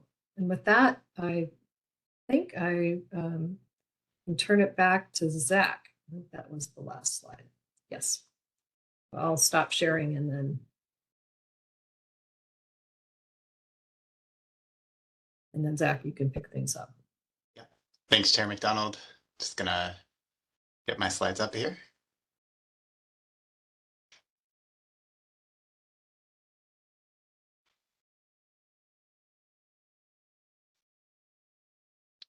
All right, so To continue the conversation on moving forward on the natural working lands work, one of the big pieces that was coming out of the last legislative session and the directives around the natural working lands work was the opportunity for the Global Warming Commission to be able to establish a natural working lands advisory committee. This would be a new committee. There was, as Chair McDonald discussed, an advisory committee that helped with all of the work that was reflected in the Institute for Natural Resources report. And so wanted to begin the conversation with you all, as well as the public, about setting up that Natural Working Lands Advisory Committee.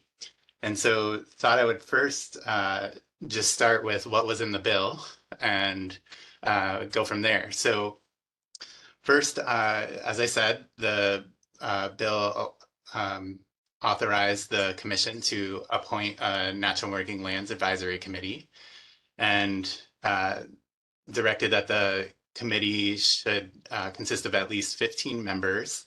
And I have a slide as the next slide, which has the specific members that the legislature listed out.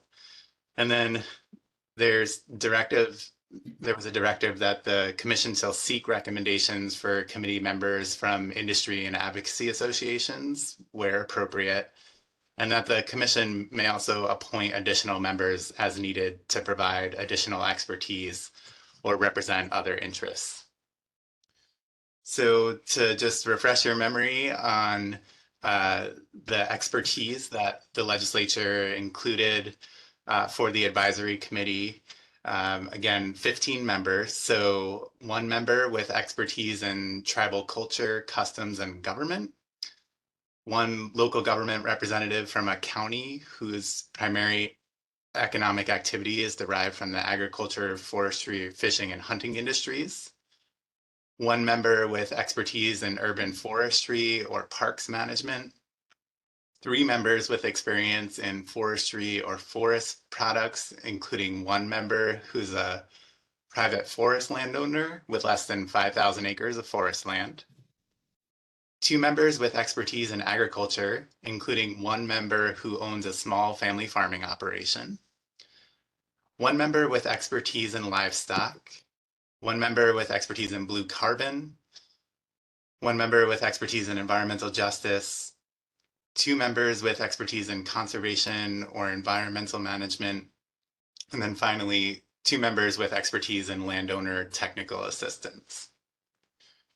So we had a couple of questions for you with that background in mind to talk a little bit about considerations related to membership on the advisory committee. And so one of the first questions is there additional member expertise or interests that the commission would desire on the Natural Working Lands Advisory Committee? I went through the expertise that the legislature provided on the last slide. And then we, to refresh the commission's memory, we did get a comment as part of public comments previously about paying attention to whether there's expertise from the scientific community on the commission, and that could potentially be within the expertise that was listed on the previous slide, or there could specifically be another member that is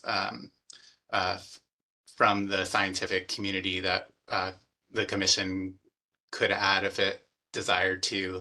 And then there might be other areas of expertise that the commission is interested in seeing on the committee. So I thought maybe I'll pause there to just see if anyone had any suggestions on additional expertise or interest that would be desired. And maybe I'll go back to the last slide so you can see what's on the committee. And I'll just say that there's more time to have this conversation too. We were just trying to get some initial thoughts.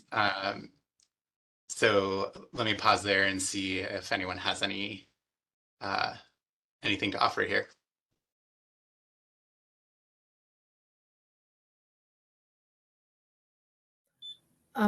Zach? Yes. Yeah, this is Lisa Phipps.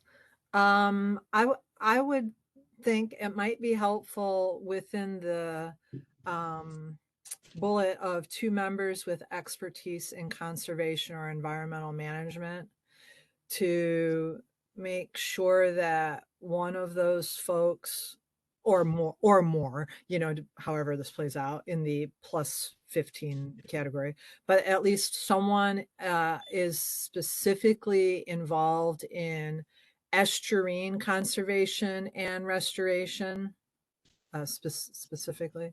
And then I agree with the slide after this, that bringing in someone from the scientific community, probably around all of these topics, but I can speak to the blue carbon piece a little bit better. Bringing in someone with that very science technical background would be a good fit. Thanks for the input. Commissioner Apter? Yeah, thank you. I just want to lift up some of the comments that we received ahead of our last commission meeting around the work plan specific to the advisory committee that I think includes some good recommendations or things to consider, either as potential additional members or just in considering prioritization of expertise and perspective within the existing membership list. I think, of course, this already includes I think a great, balance of viewpoints, but just making sure that there's across membership an emphasis on folks with expertise in climate mitigation, as well as equity outcomes. I know there's a standalone membership position for someone with expertise in environmental justice, but I think keeping that in mind across membership would be helpful, and potentially could be something to consider as an additional member. And then likewise, I think, across the board and potentially something to consider for additional membership is just ensuring that there are multiple members that have strong scientific expertise as well. So again, don't have a specific recommendation in terms of translating that into a potential additional seats on the advisory committee membership list, rather than maybe adding some clarification around the existing seats, but happy to come forward to the next meeting or between now and then with some specifics there.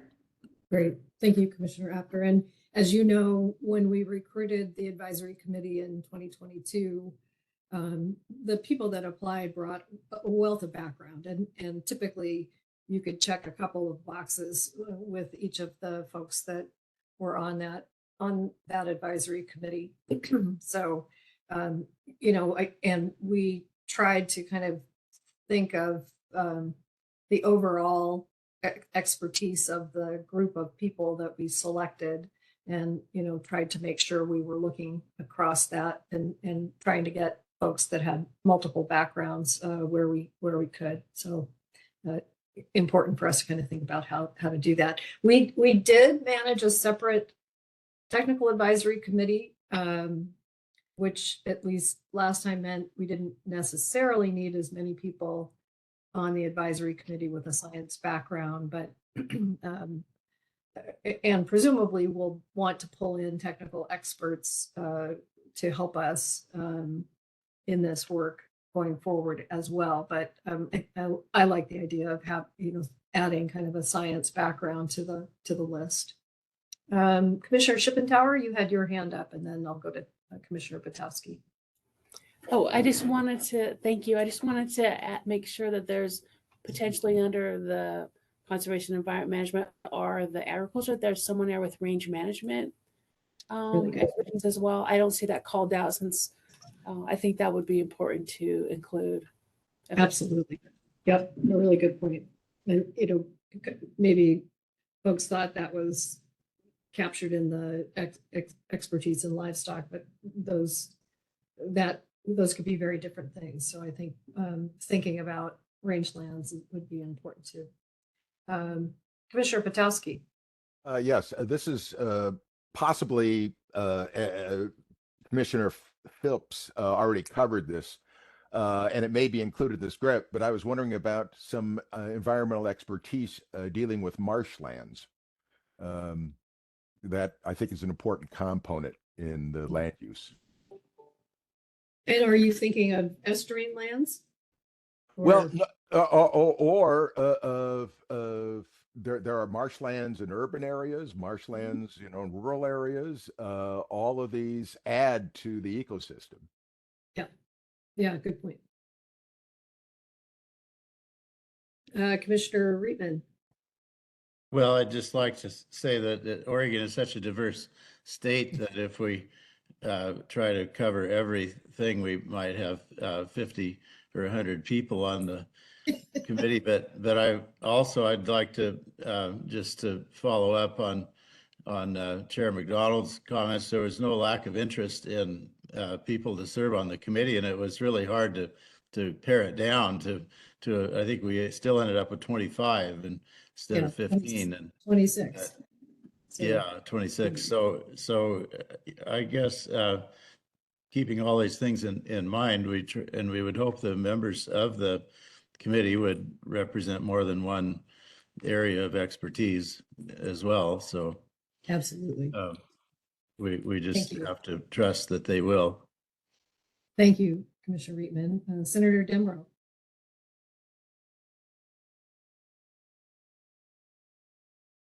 You, I think, are still on mute somehow. Right. Sorry. Yeah, sorry. No, just as I look at this list, I have to say it brings back many painful memories, which I think you'll share, because, in the creation of this legislation, I guess it's not surprising, but this list was, in a sense, the most heavily contested piece of the legislation. At the end of the day, I'm, pleased to say that we got broad support for the natural and working lands proposal. But there was a lot of discussion of this and a lot of concern among all parties that the advisory committee be something that brings a broad range of not only expertise, but also experience. And you'll see those words used both in this list. I wouldn't necessarily say that we really want expertise for one versus experience for another, but the direct real-world experience component of it, I think, is really important. I agree with Tom that, we're probably ultimately going to be looking at people who span different, who bring, a variety of strengths and not necessarily just one. We deliberately did not want people who were representing a single interest necessarily, but those who, who certainly had direct experience, but, were part of a working group, as it were. So anyway, just, just throwing that out there, it is really, it'll be exciting to see this list filled. Absolutely.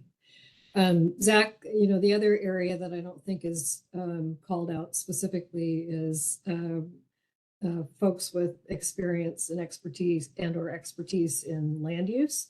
And I think that was an important perspective on the advisory committee, and is something that we probably want to add to the list in addition to science. Other comments? Excellent. Gabriella? Thank you, Chair McDonald. I wanted to raise water.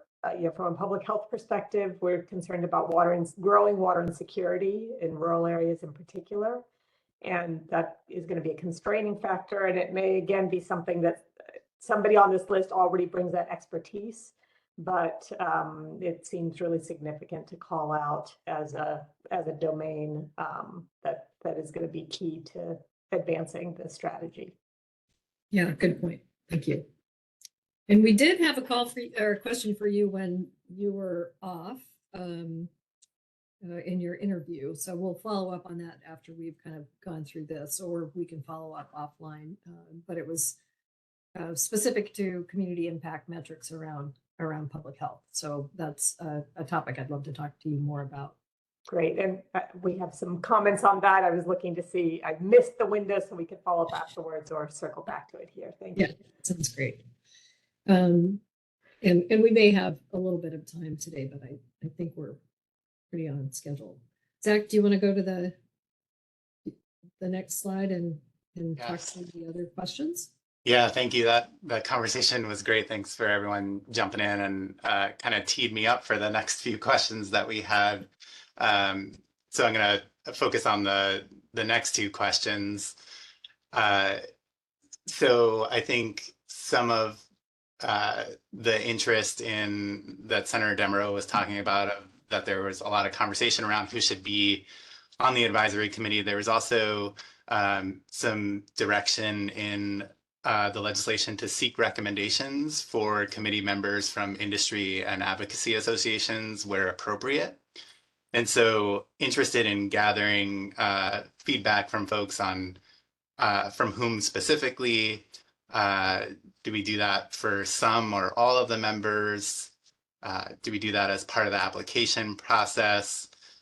Maybe we expand the recommendation opportunity to other stakeholders, the general public. So those are some of the questions that, as we were starting to think about how to move forward on the advisory committee, started to come up around how to seek these recommendations and from whom. And then alluding maybe to some of the comments that Commissioner Apter was making earlier, there are some cross-cutting things that maybe the Commission also wants to see with the National Working Lands Advisory Committee. Commissioner Apter mentioned equity considerations. There's also we also thought of geographic diversity. I know the prior National Working Lands Advisory Committee had a broad geographic diversity. Wanted to know if there are other considerations that the Commission might want us to be thinking about as we're working on getting this advisory committee up and assessing the applications. One question was maybe service on the previous National Working Lands Advisory Committee might be helpful. So interested in that conversation with you all. And then the last piece, and I'll pause here, is that the legislation doesn't say what the term of service for those advisory committee members should be. And so also trying to think about what that term should be. We thought maybe 2 years as the term of service, but definitely open to any ideas that folks have. So maybe rolling those questions together, open it up again, and see what thoughts folks have. Great, thank you. And just a little bit of background on the process we used in 2022. We did ask people in their application form. Well, one, we sent the information out to a number of groups and asked them to forward it to their constituents and interests and affiliates. And then second, in the application process, we asked applicants to tell us what organizations or associations they are affiliated with. So we kind of understood who was connected to different entities. We did not ask people to get an official endorsement from anyone, but we did receive informal endorsements of some of the folks that were proposed as, and can certainly consider those in our selection. So that was kind of how we managed the selection last time. And I guess the other thing that's sitting with me is, on the one hand, making sure that we're having people that represent the different interest groups and the associations and associated with those interest groups. But also, I think we also want to give opportunities to new voices that may or may not be affiliated formally with an organization, and just, how to make sure we're giving new opportunities. The other comment I would make is, probably we should think about a staggered term, like maybe we should appoint one group for 2 years and one group for 3 years to get, so that we don't have a total changeover each time. So that might be something that would be worth us considering. And we did focus on geographic diversity in our last selection process. So those are some of my thoughts. Others want to weigh in on some of these questions?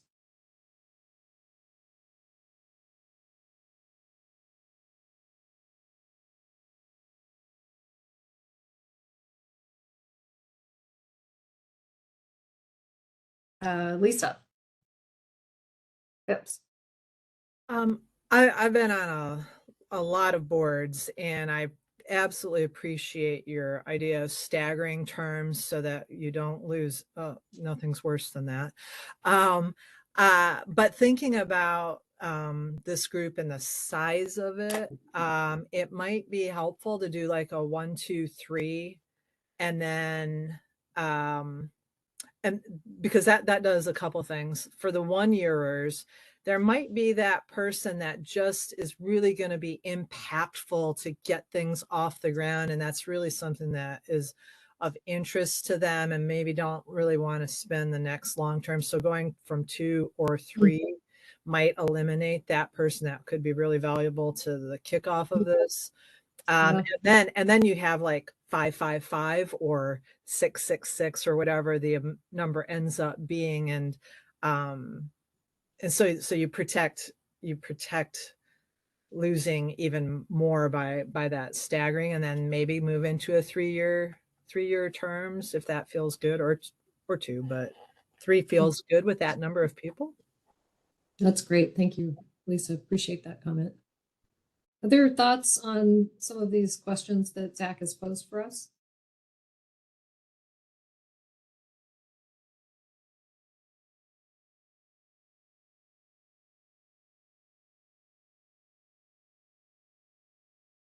Okay, I'm not seeing any hands raised. Awesome. Well, thanks for that feedback. And so the next slide here is to say how we're hoping to move forward the conversation around the advisory committee. And the idea is to take the conversation that happened today and basically delegate to a commission subcommittee to help really flesh out some of these questions that were posed earlier. And the thought was that the commission subcommittee could assess the application process that was used in 2022, refine the application form that was needed, that was used, and refine it as needed, develop a timeline for the application, and develop an outreach and distribution list and press release announcing the opportunity to apply, and then getting at something that Chair McDonald was talking about, is trying to figure out how best to approach and balance the direction in the bill to seek recommendations from industry and advocacy associations while ensuring access for interested individuals. So I think at this point, just looking for the commission to be okay with delegating to a commission subcommittee to be able to move this work forward, and also we'll be, taking public comment on all of the Institute for Natural Resources related work and the advisory committee. So having that feed in as well. Commissioner Reitman. Yes, I appreciate all your comments. I think those are all good ideas. I think it worked fairly well before, and we're able to, we achieved getting a good diverse group together. And so I guess I wouldn't change too many things. Great. Thank you, Commissioner Reitman. Other thoughts?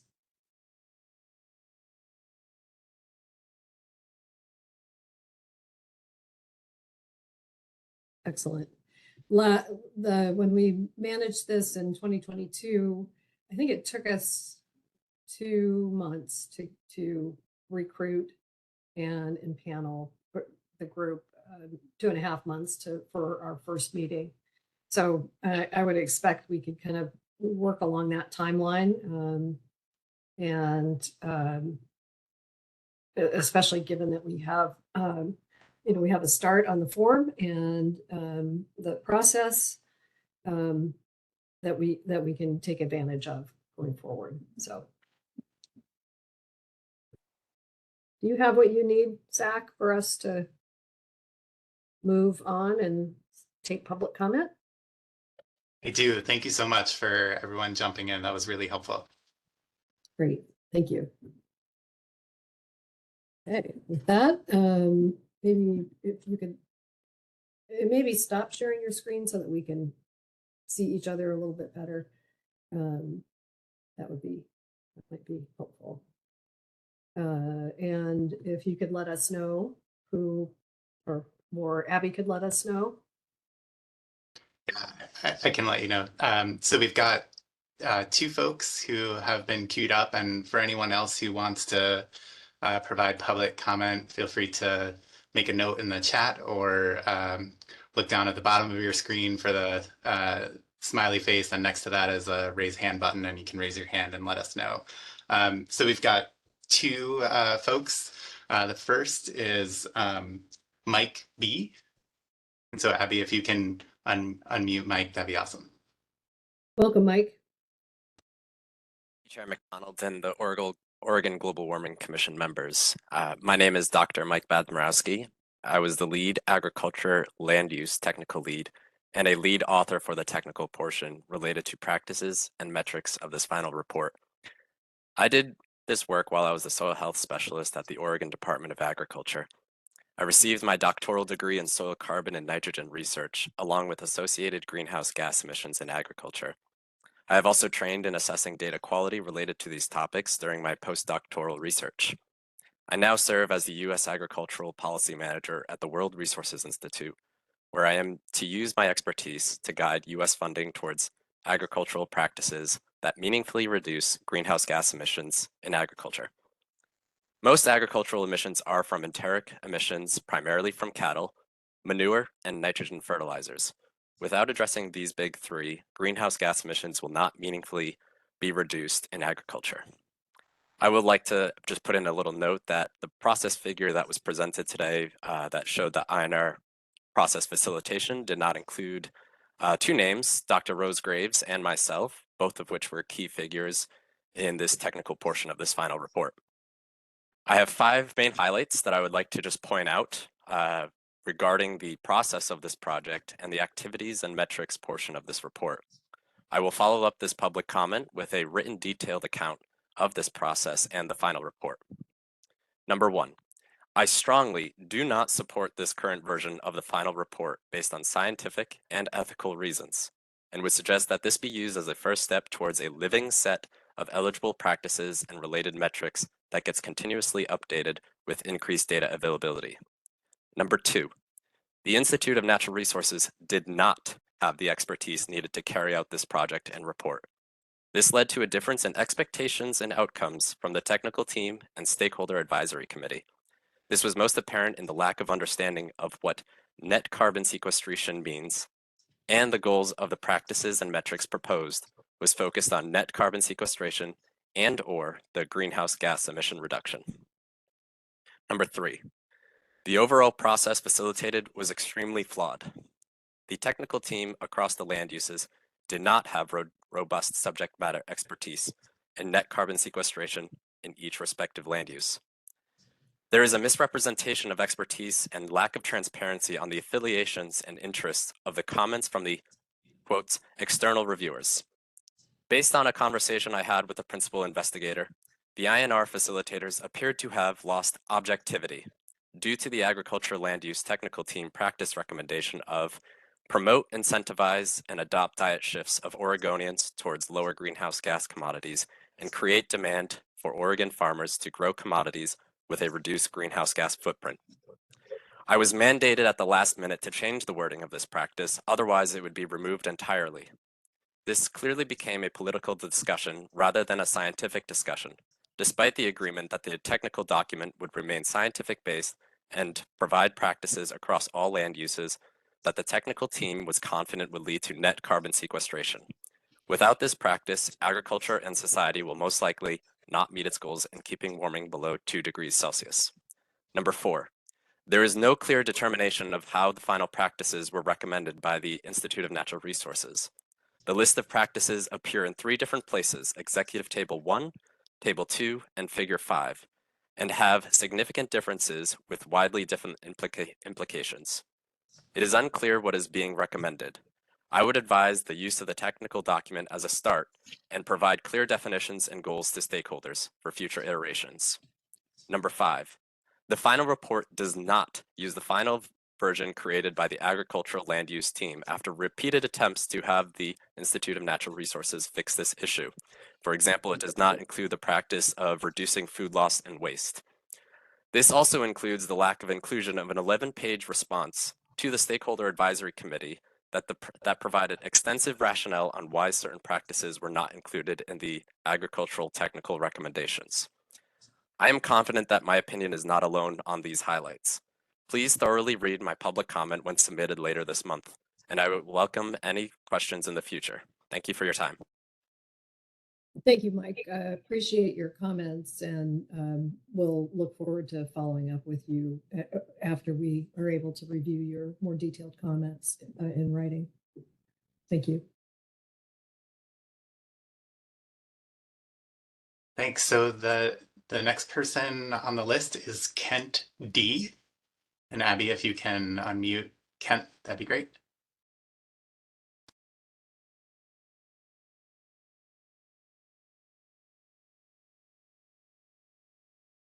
I'm a resident of Tillamook. Can you hear me?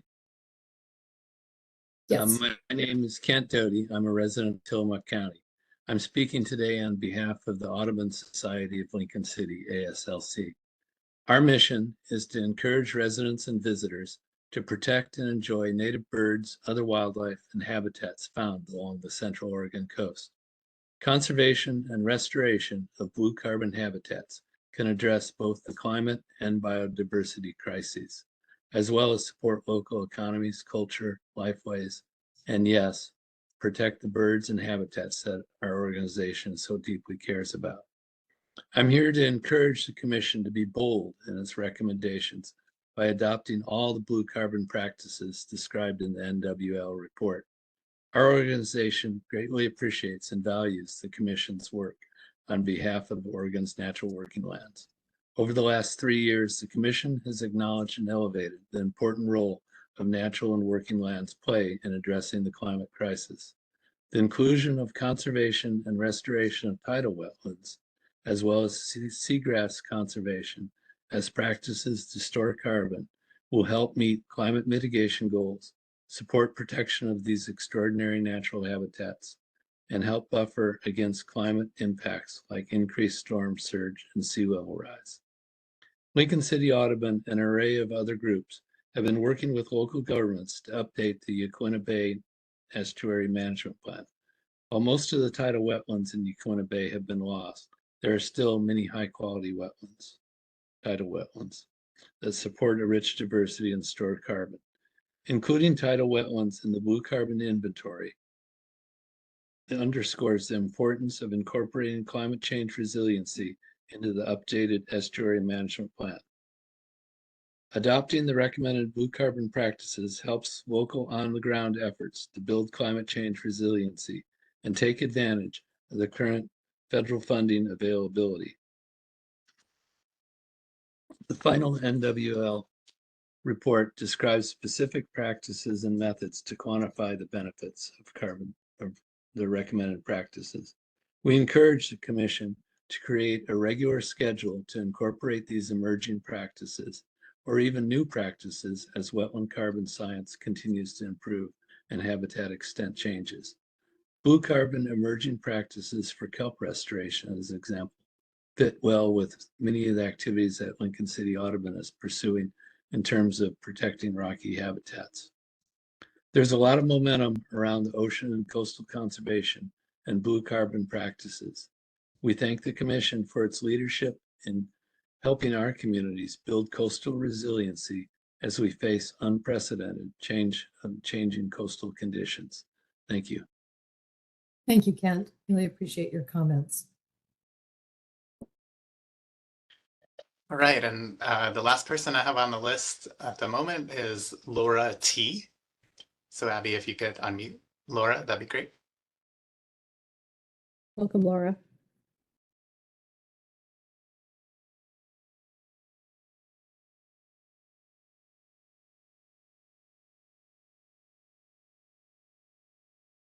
Laura? Okay. I think that was a yes. Good morning, Chair McDonald, members of the Commission. My name is Laura Tabor. I'm the Climate Action Director with the Nature Conservancy in Oregon. I want to start by thanking the Commission for taking on this work. It's a big and complicated sector, and so the work over the past year represents a lot of effort and commitment, and I think has also given us at least a good starting place to start working on implementation of the natural climate solutions sections of House Bill 3409. The natural and working land sector is one where addressing climate change mitigation and addressing climate change adaptation and resilience can be deeply intertwined.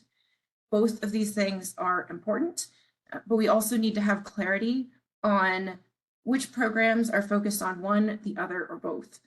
We want to help natural working lands rise to the occasion of meeting proposed greenhouse gas sequestration goals, and we want to be able to help landowners and managers adapt to and be resilient in the face of an already changing climate. House Bill 3409 does define natural climate solutions as explicitly having a greenhouse gas mitigation component. The legislation also directs agencies in the implementation and incentivizing of natural climate solutions to optimize for a number of the other factors, including climate resilience and ecological benefits. So I think one of the shortcomings of the process over the past year was a lack of clarity on how to achieve this balance and what the focus of the work should be. And I think that that's led to a lot of the difficulties of the process and different approaches among the technical sector groups, as well as some of the tension between the technical and stakeholder advisory groups. We do think that there is still great opportunity to implement this new legislation in a way that's both carbon and resilience forward and benefits communities. This is going to take a significant amount of work, both in clarifying the nuances of the specific practices listed in the document, and in working towards a portfolio across and within sectors that achieves the right balance of reaching these goals. We will be submitting written comments with more specifics on individual practices, but I did want to highlight in particular one practice that is a high priority for us at TNC. We noticed that riparian reforestation, while it was in Table 2 in the report, did not make it into the executive summary or Figure 5, at least not explicitly, in terms of the list of recommended practices. And some of you may recall that my colleague, Dr. Rose Graves' research on natural climate solutions practices in Oregon found that this practice is the second highest potential for carbon sequestration across Oregon. It's also a practice with significant ecological and social benefits. So wanted to in particular call attention to the absence of that practice in the final list. And hopefully maybe that was an oversight, or maybe there was an understanding that it was duplicative, but we'd really like to see that practice called out specifically. I think that's all the comments that I have today, but we'll be providing additional written comments to follow. Thanks so much for the opportunity to comment. Thank you, Laura. And I meant to make a note of that because I noticed the same thing, that I think riparian reforestation was identified as a cross-cutting opportunity across the different land types, and somehow it got left off the list. So we'll make sure that gets back on the list, because it is very important and provides mitigation and adaptation benefits that we'll need. So thank you. Anybody else signed up since I last asked you, Zach? Yes, and it was an oversight on my part. Lauren A. Welcome, Lauren. Thank you so much for the opportunity to speak today. I just want to say how much I appreciate the focus on natural climate solutions in Oregon, and Senator Dembro, especially your effort on the Natural Climate Solutions Bill. This work is incredibly exciting. I want to focus on a couple main comments related to the INR report, specifically the forestry section. This report, I think, is a fantastic starting point, but like previous comments, I feel that there's a lot missing from it, especially in terms of detail. One of the biggest pieces is the fact that the between public lands versus private when it comes to forestry practices. It's important to acknowledge that not all forests in Oregon are tree plantations. Conservation is an incredibly important practice, especially when it comes to old growth forests. These trees store and sequester a massive amount of carbon across the state, and the report fails to acknowledge the conservation of old growth forests or restoring old growth forests as a climate strategy. The second piece I'd like to call out for the commission is the fact that while wildfire risk reduction is a really critical practice for the state, and it's something that we absolutely should be investing money in and ensuring communities have the protection that they need, and emissions from wildfire is a serious issue, it's good to acknowledge that the state is getting tens of millions of dollars to address this strategy already. And there are multiple committees already focused on this work. So I just want to be sure that when we think of the fund, it's divided between 4 state agencies. So it's basically, $2.5 million per agency. And that's not a lot of money. So it'd be great if that money could be focused on practices and issues that are new and emerging and innovative, and there's not already funding and attention and technical expertise going towards. So really just thinking outside the box of how these funds are used and ensuring they're used in a smart and ambitious manner.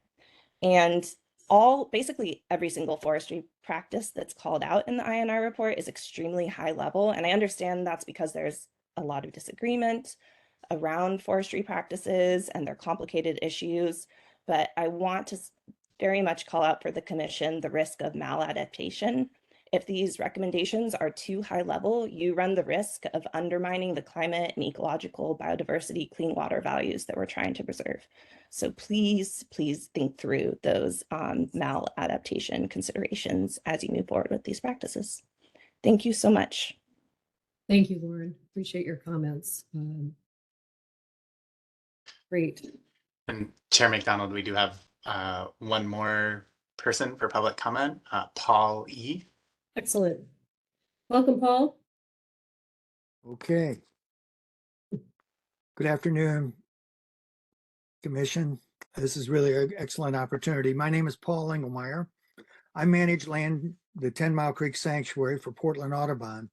The sanctuary is located on the Central Coast and is at the heart of a marbled murrelet globally significant important bird area of approximately 80,000 acres, which includes the Cape Perpetua Marine Reserve and Seabird Protected Area in Oregon state waters.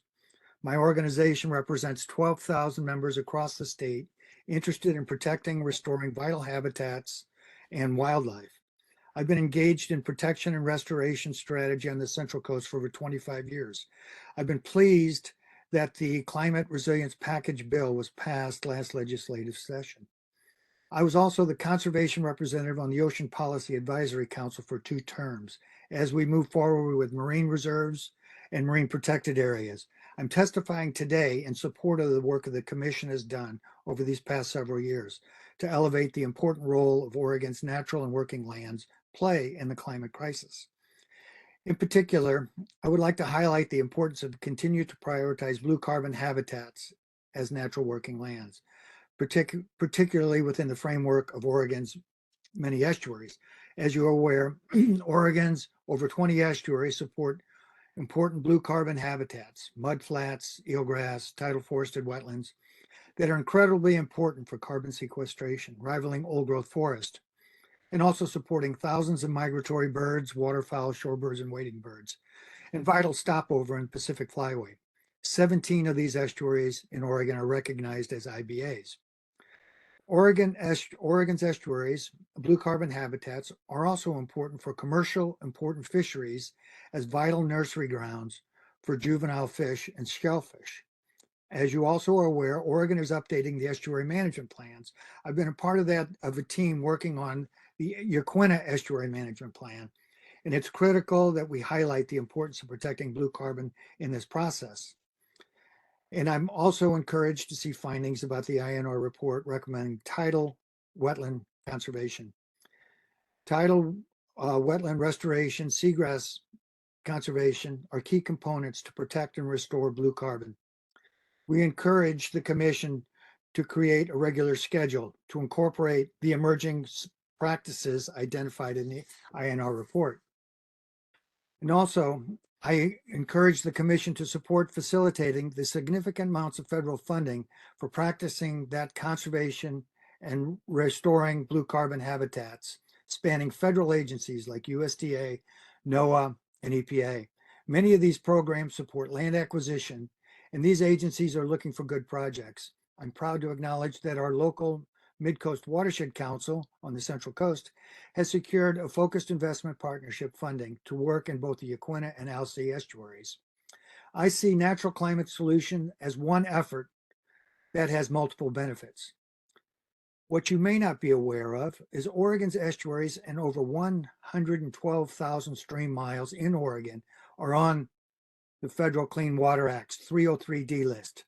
They are impaired and in dire need of restoration work and a completed TMDL. These efforts will be storing carbon as well as improving water quality, a conservation strategy that's linked to salmon recovery and clean water for our communities. The magnitude of this effort could be described as monumental. We have an opportunity right now to put forward a comprehensive plan that pulls together current and future coastal conservation restoration projects to best secure these federal funds.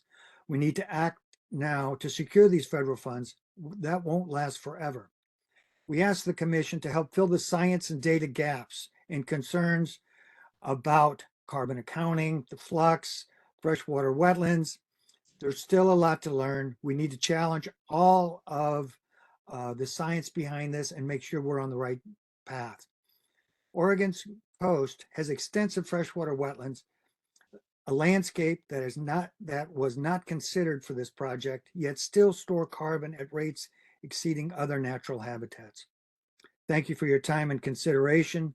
If you have any questions, do not hesitate to give me a call, 541-547-4227. Thank you very much. Thank you, Paul. Appreciate your comments. Okay, I think that is the end of the list unless I'm missing someone.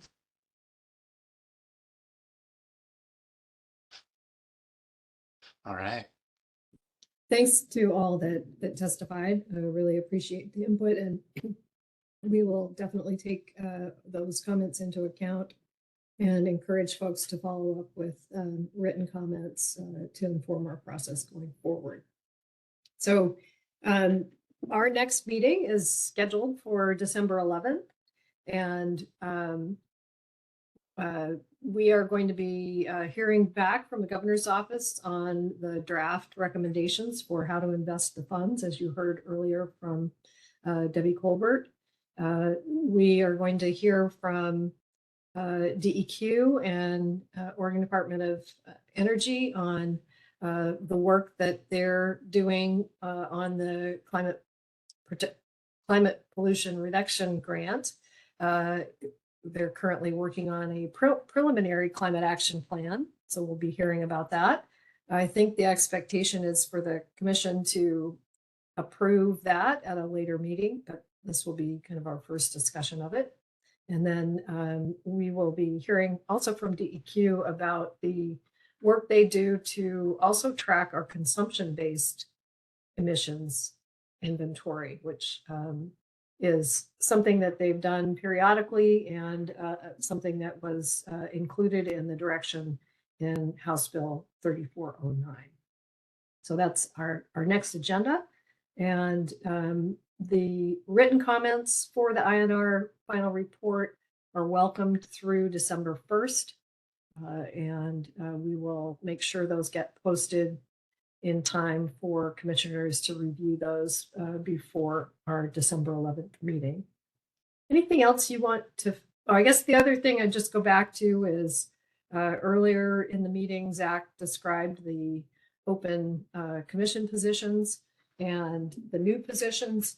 And I would really encourage folks to pass that along to folks that they think would be good additions to the commission. And so I just want to emphasize that because it's important that we fill the seats that have been vacated recently and prepare for the new commission going forward. Zach, anything you want to add? I don't have anything substantive other than a huge thank you for the engagement during this meeting. It was really great and got a lot of good ideas for moving the work forward. So thank you. Yes, agreed. Thanks, everyone. Thank you, Zach. With that, I will, okay. With that, I will close the November 17th meeting of the Oregon Global Warming Commission and look forward to seeing people next month at our December 11th meeting. Thanks all.